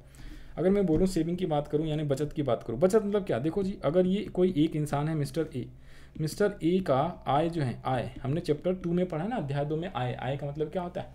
जो आप मेहनत करते हो, काम करते हो, उससे जो भी आपको पैसे के रूप में या कोई भी वस्तु के रूप में जो भी चीज़ें आपको प्राप्त होती है उसे आप आय कहते हो। वस्तु के रूप में हुआ तो वस्तु को मुद्रा में कन्वर्ट कर लो, तो टोटल कर लो, जो मिला उसको आय कहते हो। अगर आय जो है आपकी टोटल 100 रुपये, ठीक है। अब इस आय में आप दो ही चीज़ करते हो, या तो आप खर्चे करते हो, व्यय करते हो खाने पीने पे, कंजम्पशन पे, जिसको आप कंजम्पशन एक्सपेंडिचर बोलते हो, एक्सपेंडिचर, अंग्रेजी में इसको एक्सपेंडिचर बोला जाता है। ठीक है जी। तो आपने क्या किया, 1000 रुपये में से खाने पीने रहने इन सब में आपने जो है 600 रुपये खर्चे कर दिए, तो बाकी 400 रुपये क्या किया आपने, इसको आपने सेविंग कर लिया। सेविंग का मतलब होता है क्या? सेविंग का मतलब है आपका क्या? बचत। आपने बचत कर लिया कितना? बचत कर लिया है 400 रुपये का। ठीक है जी। अब ये बचत क्या होता है? ये बचत एक तरीके से सेविंग है। अब सेविंग को जनरली हम क्या अपने घर पे रखते नहीं, हमने इसको क्या कर दिया, किसी बैंक में सपोज अकाउंट खुला के जमा करा दिया। SBI बैंक में हमने 400 रुपये जमा करा के अपने सेविंग अकाउंट में रख दिया। अब बैंक क्या करेगा, देखो बैंक इसी बचत से क्या करेगा, आगे किसी को लोन देगा उधार पे, पर्सनल लोन, होम लोन, या फिर बड़े बड़े इंडस्ट्रीज़ को, कंपनी को वो उधार देता है, या कहीं और जाके वो इन्वेस्ट करता है और उससे पैसे से पैसा बनाता है। समझ आया? तभी तो आपको ब्याज देता है। आपसे 400 रुपये लिया, आपको नॉर्मली जो है सेविंग अकाउंट पे सपोज 4% ब्याज दे रहा है, और ये दूसरे को लोन देगा और इससे ये ब्याज के रूप में 15% से 20% जो है ब्याज वो लेता है। Home loan, credit card loan, ठीक है जी, बाइक लोन, ये सब। तो इसको भी आमदनी हो गई 20% और आपको 4% इसमें से दिया, तो बाकी 16% ने अपने पास रख लिया। तो बैंक का ये फ़ायदा होता है। अब आगे आ जाओ, यहाँ पे देखो, पढ़ो, सारी चीज़ें वही लिखी है। देखो, समाज की कुल आय को वस्तुओं और सेवाओं पर खर्च किया जाता है। वस्तुओं के दो भागों में बांटा जा सकता है। कुछ ऐसी वस्तुएं होती हैं जिनका हम क्षणिक या तत्काल उपयोग करते हैं, तुरंत उपयोग हम कर सकते हैं, इसे हम चालू वस्तुएं कहते हैं, करंट गुड्स कहते हैं। कुछ वस्तुएं ऐसी होती हैं जो उत्पादन के कार्य को प्रयोग की जाती है, इन्हें टिकाऊ वस्तु यानी ड्यूरेबल गुड्स कहा जाता है। इस तरह समाज के कुल आय में इन्हीं दो तरह की वस्तुओं को खरीदने में खर्च किया जाता है। कुल आय का वह भाग जो चालू वस्तुओं पर खर्च किया जाता है उसे उपभोग, कंजम्पशन एक्सपेंडिचर, मैंने कहा ना व्यय, व्यय मतलब कौन सा व्यय, कंजम्पशन व्यय, कंजम्पशन मतलब उपभोग व्यय, कंजम्पशन अंग्रेजी नहीं भी आएगा तो कोई बात नहीं, उपभोग व्यय में खर्चा करता है। और ठीक है जी, तो उपभोग का मतलब क्या है, जो चालू वस्तुएं, चालू मतलब जैसे आपको भैया खाने के लिए गेहूं, चावल, पहनने के लिए कपड़े, कपड़े भी चालू वस्तु में आएगा। ठीक है जी, तो ये सब चालू वस्तु में है। टिकाऊ वस्तु जैसे मशीन वगैरह, बिल्डिंग वगैरह खरीदते हो तो वो ज़्यादा दिनों तक चलता है, तो उसे आप ड्यूरेबल गुड्स कहते हो, टिकाऊ वस्तु। ओके, तो आगे लिखा हुआ है क्या, तथा कुल आय का वो भाग जो टिकाऊ वस्तुओं पर खर्च किया जाता है उसे आप सेविंग बोलते हैं। अब देखो जी, ये जो सेविंग है ना, सेविंग ये बेसिकली क्या होता है, इस सेविंग को बैंक कहीं लोन देगा या कहीं पे इन्वेस्टमेंट करेगा, या कोई बिल्डिंग नए वगैरह, ठीक है, हाईवे रोड्स वगैरह ये बनाता है, उससे भी कहीं ना कहीं विकास होता है, तो उसे हम टिकाऊ वस्तुएं बोलते हैं। तो आगे लिखो, अतः स्पष्ट है कि आय तथा उपभोग का अंतर क्या कहलाता है, बचत कहलाता है। तो बचत क्या है, देखो जी, देखो अगर मैं इंग्लिश में बोलूँ यहाँ पे, देखो जी, देखो आय को इनकम बोलते हैं, आय को इनकम बोलते हैं। आय कितनी हुई है आपकी, 1000 रुपये, आय का मतलब इनकम। तो आय को आप क्या करते हो, व्यय तथा बचत, व्यय तथा बचत यानी कि एक्सपेंडिचर, ठीक है जी, एक्सपेंडिचर तथा सेविंग।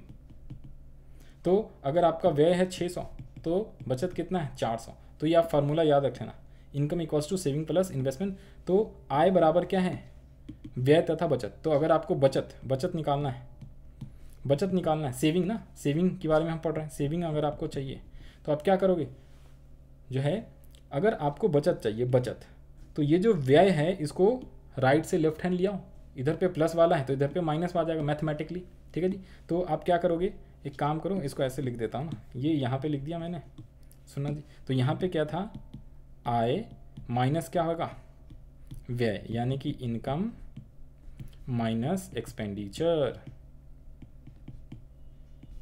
ठीक है जी, जिसको आप कंजम्पशन एक्सपेंडिचर भी बोलते हो, ठीक है, ये वाला यही फार्मूला दिया हुआ है। अब इसको आप उल्टा पल्टी कर लो, ठीक है, उसको आप उल्टा पल्टी कैसे कर लोगे, इसको आप उल्टा पल्टी कॉपी पेस्ट कर देता हूँ ना मैं। तो इसको आप उल्टा पल्टी कैसे करोगे, देखो जी देखो, इसको आपने उल्टा पल्टी ऐसे करा, एक सेकेंड, ये लो जी, ये लो, रुको। तो आपने इसको क्या किया, ये जो है ये पोर्शन यहाँ रहने दिया, ये पोर्शन आपने यहाँ पे लिया और आपने इसको यहाँ पे लिख दिया। तो ये आपका जो हो गया इनकम इक्वल्स टू क्या हो गया, देखो जी देखो, ये हो गया saving minus income, sorry saving equals to income minus expenditure, saving equals to income minus expenditure. अच्छा जी, ये है saving equals to income minus expenditure. ये कैसे आया, तो ध्यान से देखो, आय जो है आपकी इनकम 1000 रुपये, तो उसको व्यय तथा बचत में करोगे, तो व्यय प्लस बचत इक्वल्स टू आय होता है। तो अगर आपको बचत निकालना है तो आय में से व्यय माइनस कर दो, 1000 माइनस 600, तो इनकम में एक्सपेंडिचर माइनस कर दोगे तो सेविंग आ जाएगा। यही है क्या आपका, एक सेकेंड रुको, एक सेकेंड, हाँ जी। तो ये आपको दिया हुआ है क्या, saving equals to income minus consumption. Consumption बोलो एक्सपेंडिचर, यानी कंजम्पशन एक्सपेंडिचर एक ही बात होती है। ये जहाँ जहाँ एक्सपेंडिचर लिखा हुआ है ना, इसको कंजम्पशन एक्सपेंडिचर आप बोल देना। क्या बोलना, कंजम्पशन एक्सपेंडिचर, ठीक है जी। आपके बुक में जो लिखा हुआ है, आपको लिखा हुआ है कंजम्पशन, तो कंजम्पशन बोलो, यानी उपभोग बोल सकते हो आप, उपभोग व्यय जो मर्जी आप बोलो, ठीक है जी। तो यहाँ पे जो मैंने लिखा है ना, जहाँ जहाँ व्यय लिखा है कंजम्पशन यानी उपभोग व्यय भी बोल सकते हो, उपभोग, आप उपभोग ही लिखना, ठीक है जी। कंजम्पशन, तो यानी कि व्यय की जगह उपभोग या उपभोग व्यय, ठीक है जी। तो एक्सपेंडिचर की जगह आप क्या लिखोगे, कंजम्पशन। दोबारा से लिख दे रहा हूँ मैं, तो इनकम, सुनना भाई सुनना, income equals to consumption plus saving. Hindi में बोलूँ तो आय इक्वल्स टू उपभोग प्लस बचत, एक ही बात होती है। अगर 1000 रुपये आय है, 600 रुपये उपभोग है, तो 400 रुपये बचत है, सिंपल वर्ड में बोलूँ तो। अगर आपको बचत निकालना हो, बचत, तो इक्वल्स टू क्या हो जाएगा, इनकम में से कंजम्पशन माइनस कर दो, आय माइनस उपभोग, यानी कि 1000 रुपये माइनस 600, तो आपका 400 बचत आ गया। अंग्रेजी में इसे क्या बोलते हैं, saving equals to income minus consumption. ओ ये बात है, समझ में आ गई बातें, हाँ जी। तो ये मैंने आपको लिख दिया, तो यही सेम चीज़ यहाँ पे लिखा हुआ है, saving equals to income minus consumption. Now देखो जी, बचत के दो प्रकार होते हैं, एक होता है नगद सेविंग, ठीक है, सेविंग इन कैश, एक होता है वस्तु संचयन, सेविंग इन गुड्स। तो कुल आय का कुछ ऐसा ही अंश होता है जो किसी प्रकार की वस्तु पर व्यय नहीं किया जाता, इसे संचय या नगद बचत कहते हैं, जबकि वस्तु संचय के विनियोग यानी इन्वेस्टमेंट कहा जाता है। तो जो संचय करते हो ना आप, उसको इन्वेस्टमेंट भी कहता है। अभी आपको समझाया था, क्या समझाया था, कि जो बैंक लोग होता है, जो आप बचत करके यहाँ बैंक में जमा कर देते हैं, उसको क्या होगा, बैंक लोग कहीं ना कहीं इन्वेस्ट करेगा, किसी को लोन देगा, उस पर ब्याज कमाएगा, वही ये सेम चीज़ लिखा हुआ है। कि ध्यान से सुनो, इसे संचय या नगद बचत कहते हैं, जबकि वस्तु संचय को विनियोग यानी कि इन्वेस्टमेंट कहा जाता है। क्राउथर ने कहा है कि किसी वस्तु की बचत उसकी आय का वह भाग है जहां उपभोग की वस्तुओं पर व्यय मतलब वही एक्सपेंडिचर बोला ना, उपभोग बोलो या व्यय एक ही बात है, कंजम्पशन एक्सपेंडिचर टोटल बोलते हैं, उपभोग व्यय, ठीक है जी। उपभोग व्यय नहीं की जाती है, यानी वो सेविंग जो कि उपभोग व्यय नहीं किया वो सेविंग है, ठीक है जी। ये तो अर्थशास्त्रियों का कहना है कि अर्थव्यवस्था के स्थापित एवं विकास के लिए बचत और विनियोग एक दूसरे के बराबर होने जरूरी हैं। इसे सूत्र के द्वारा ये कहा जा सकता है सेविंग इक्वल्स टू इनकम, ये आई है, सेविंग इक्वल्स टू इन्वेस्टमेंट, तो बचत इक्वल्स टू विनियोग, ये भी आप लिख लेना यहाँ पे, बचत इक्वल्स टू क्या होता है, विनियोग होता है। जो बचत है ना तो इसके बराबर आपका जो है विनियोग, अंग्रेजी में बोलूँ तो सेविंग बराबर इन्वेस्टमेंट, इन्वेस्टमेंट कहते हैं, यानी S इक्वल्स टू आई। और ये सब जो है ना इसको डिटेल में आपको 11वीं और 12वीं कक्षा में इकोनॉमिक्स में पढ़ना है, मैं बता दूं पहले ही, ठीक है। तो जब आप 11वीं 12वीं में आओगे ना तो वहाँ पे भी ये सारी चीज़ें पढ़नी है, अच्छे से पढ़नी है, इसको अच्छे से अभी पढ़ लो तो आगे भी काम आएगा अगर आप आर्ट्स सब्जेक्ट लेना चाहते हो तो। अब है क्या आपके बारे में थर्ड वाला जो टॉपिक है वो है क्या, साख। साख हमारा कौन सा है, थर्ड टॉपिक है साख। साख का क्या अर्थ है, साख का मतलब होता है क्रेडिट, ठीक है, विश्वास या भरोसा, उधार। जब आप क्रेडिट देते हो, क्रेडिट कार्ड देते हो ना, उसमें बैंक क्या करती है, आपके साख के ऊपर जो है आपको एक तरीके से जो आपको बैंक लोन देती है, ठीक है, या क्रेडिट कार्ड देती है कि इस्तेमाल करो बाद में पैसे दे देना, वो साख होता है, ठीक है जी। तो यहाँ पे आ जाओ जी, क्या लिखा हुआ है पढ़ो फटाफट। जिस व्यक्ति पर जितना अधिक विश्वास होता है, ठीक है, जितना ज़्यादा भरोसा होता है उसकी उतनी साख अधिक होती है। अगर मैं मुकेश अंबानी की बात करूँ तो जब कोई बैंक है क्रेडिट कार्ड इशू करेगा ना मुकेश अंबानी को, तो वो करोड़ों रुपए का उसमें लिमिट देगा। अगर आप अभी स्टूडेंट हो, आपको कोई जीरो लिमिट देगा, आपको क्रेडिट कार्ड भी इशू नहीं कर देगा बैंक, ठीक है, करेगा ही नहीं वो। जो लोग कमा रहे हैं 10 लाख 20 लाख तो उसको उसी के हिसाब से 5 लाख 6 लाख का लिमिट दिया जाएगा क्रेडिट कार्ड का, समझ लो बात को। या लोन कैसे दिया जाता है, अगर आप बैंक में लोन लेने जाते हो, आपके पास मतलब 1 कट्ठा ज़मीन है, ठीक है जी, 10 लाख की अगर ज़मीन है तो आपको लोन भी 10 लाख से कम मिलेगा, 9 लाख 8 लाख 7 लाख। और जिसके पास जो है 2 करोड़ की ज़मीन है तो उसकी साख बहुत ज़्यादा है तो उसको लोन लेने जाएगा तो उसको ज़्यादा मिलेगा, ठीक है। तो ये तो जो जितना ज़्यादा, जिस पे ज़्यादा भरोसा होता है, ठीक है जी, जिस पे ज़्यादा विश्वास होता है उसको ज़्यादा लोन दिया जाता है। अर्थशास्त्र में साख का मतलब है ऋण लौटाने और भुगतान करने की क्षमता, ठीक है, ये होता है। यदि हम कहें कि अरुण की साख बाजार में अधिक है तो इसका मतलब है उसकी ऋण लौटाने की शक्ति, ठीक है जी, शक्ति में लोगों को अधिक विश्वास है। इस विश्वास के आधार पर एक व्यक्ति या एक संस्था दूसरे व्यक्ति या दूसरे संस्था को उधार देता है। प्रोफेसर गाइड, ध्यान से देखो, प्रोफेसर गाइड के अनुसार साख एक ऐसा विनिमय कार्य है जो एक निश्चित अवधि के बाद भुगतान करने के बाद पूरा हो जाता है। हाँ जी, तो हम लोग कहाँ पे थे, यहाँ पे थे। प्रोफेसर गाइड के अनुसार साख एक ऐसा विनिमय प्रणाली है जो एक निश्चित अवधि के बाद क्या है जी, भुगतान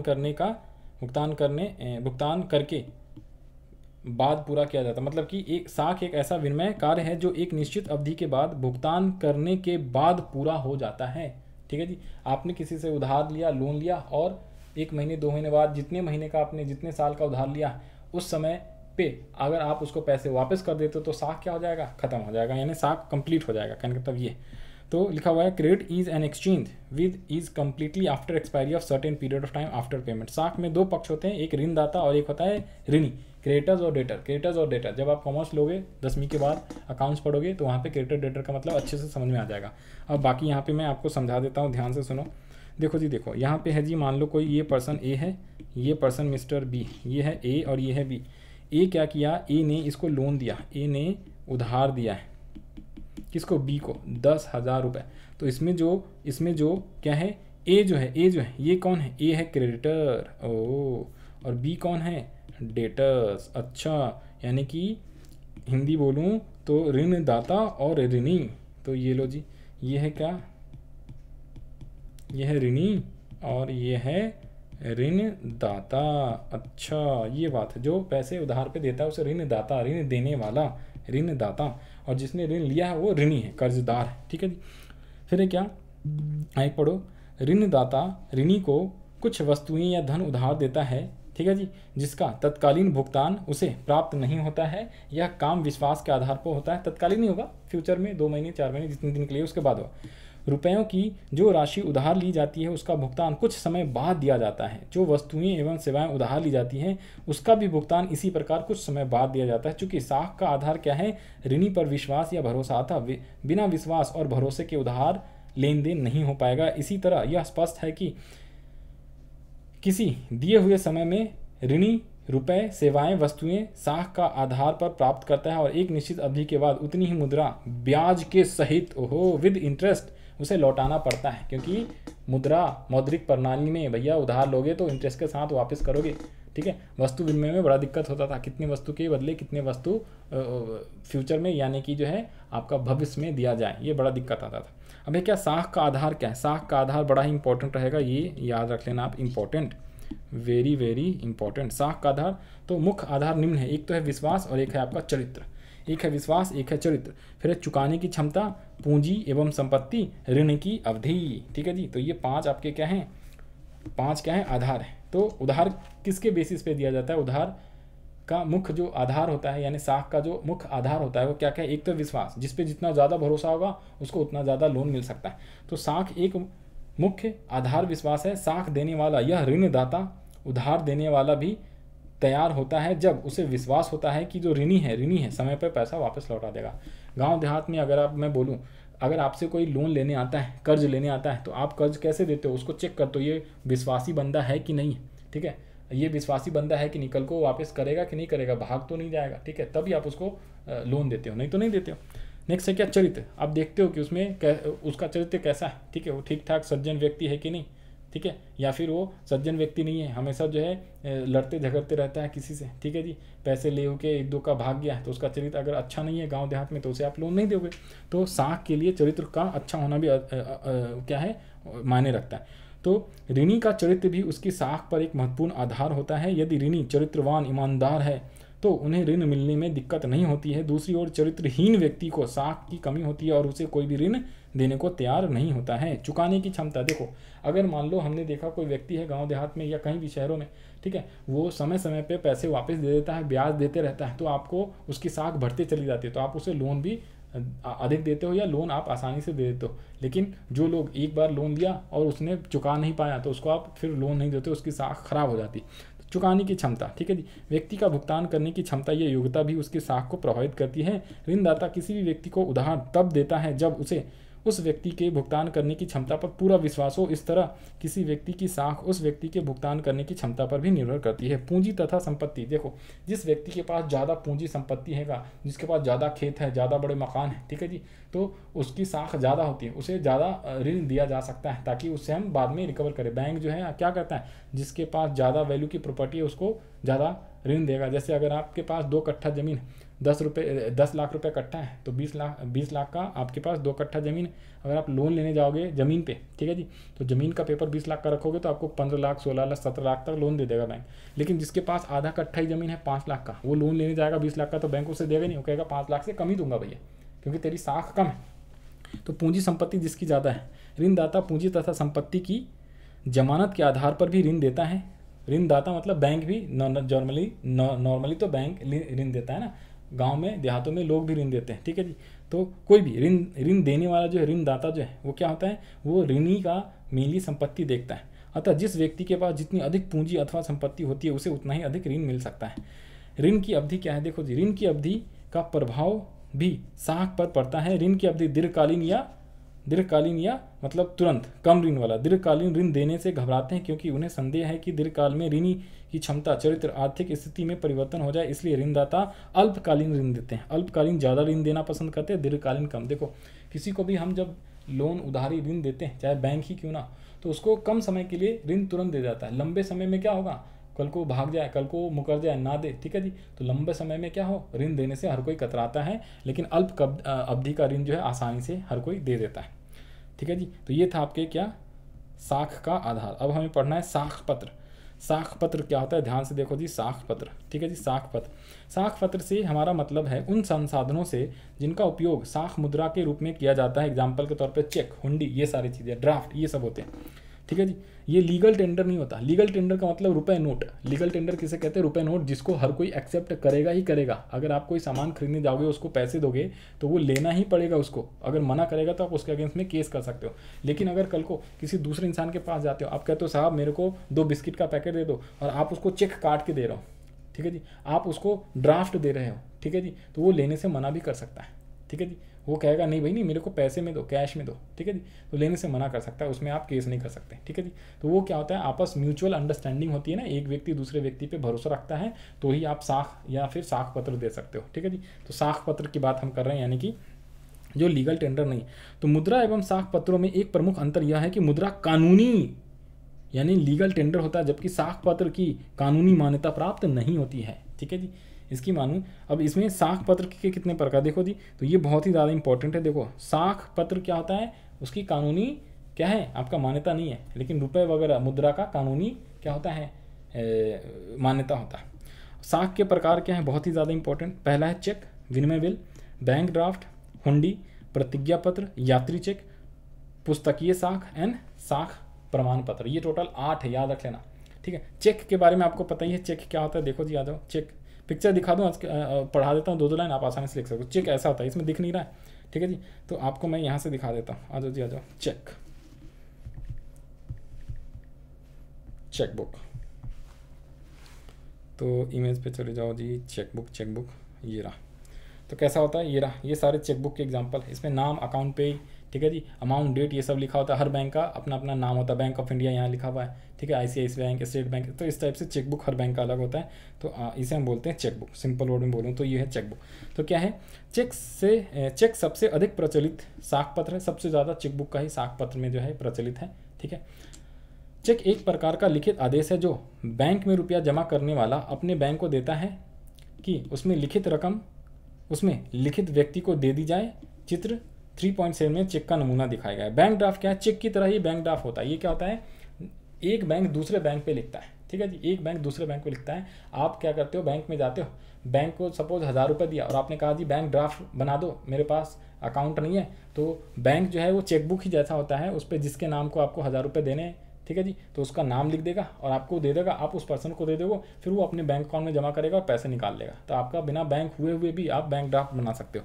तो बैंक ड्राफ्ट वह पत्र है जो बैंक अपनी किसी भी शाखा या अन्य किसी बैंक के आदेश देता है कि वह उस पत्र में लिखी रकम उस व्यक्ति जिस व्यक्ति का नाम अंकित है उस ड्राफ्ट पे उसे दे दिया जाए। तो बैंक ड्राफ्ट के द्वारा आसानी से कम खर्च में ही रुपया एक स्थान से दूसरे स्थान भेजा जा सकता है। बैंक ड्राफ्ट देसी तथा विदेशी दोनों ही प्रकार की होती है। आजकल तो बैंक ड्राफ्ट वगैरह बहुत कम होते हैं, चेक ज़्यादातर इस्तेमाल होता है, ठीक है। और आजकल किसी को कुछ पैसे भेजने हैं तो गूगल पे, फ़ोन पे से आप भेजते हो बेसिकली, ठीक है। तो अब इन सब का चलन बहुत कम हो गया, बट सरकारी वगैरह जो काम वगैरह होता है ना, अभी भी वहाँ पे ड्राफ्ट वगैरह चलता है काफ़ी।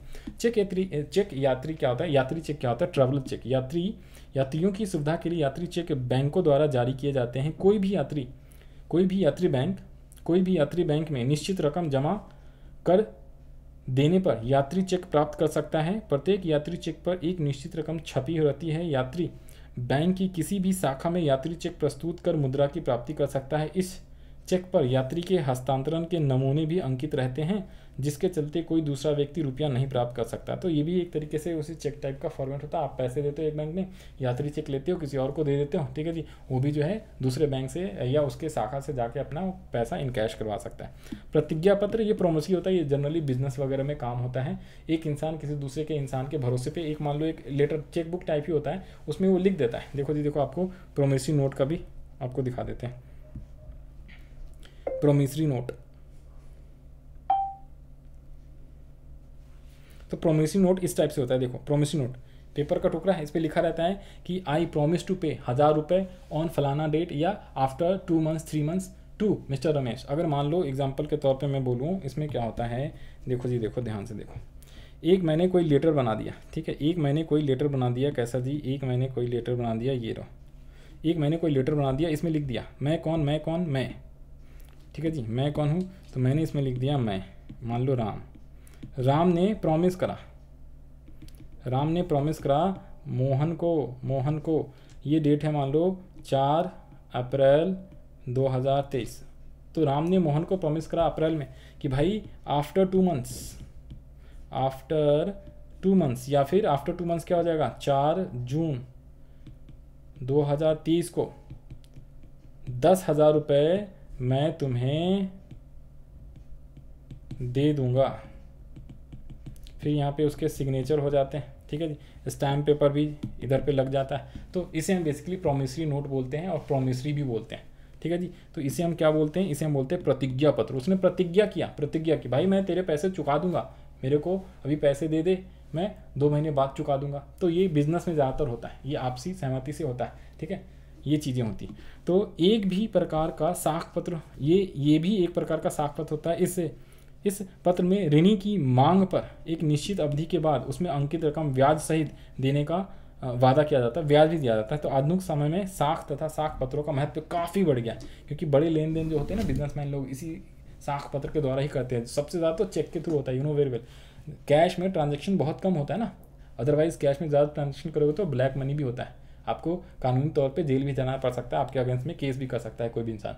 अगर आप 10 लाख रुपए लेके घूम रहे हो, ठीक है जी, तो पुलिस वाले पकड़ लेंगे तो आपको बताना पड़ेगा कि 10 लाख कहाँ से लाए, नहीं तो आपको क्या हो जाएगा, जेल हो सकती है, सज़ा भी हो सकती है। ये सब आपको पढ़ना पड़ता है, ठीक है। आगे जब जाओगे आप 11वीं 12वीं तो ये सब पढ़ना पड़ेगा।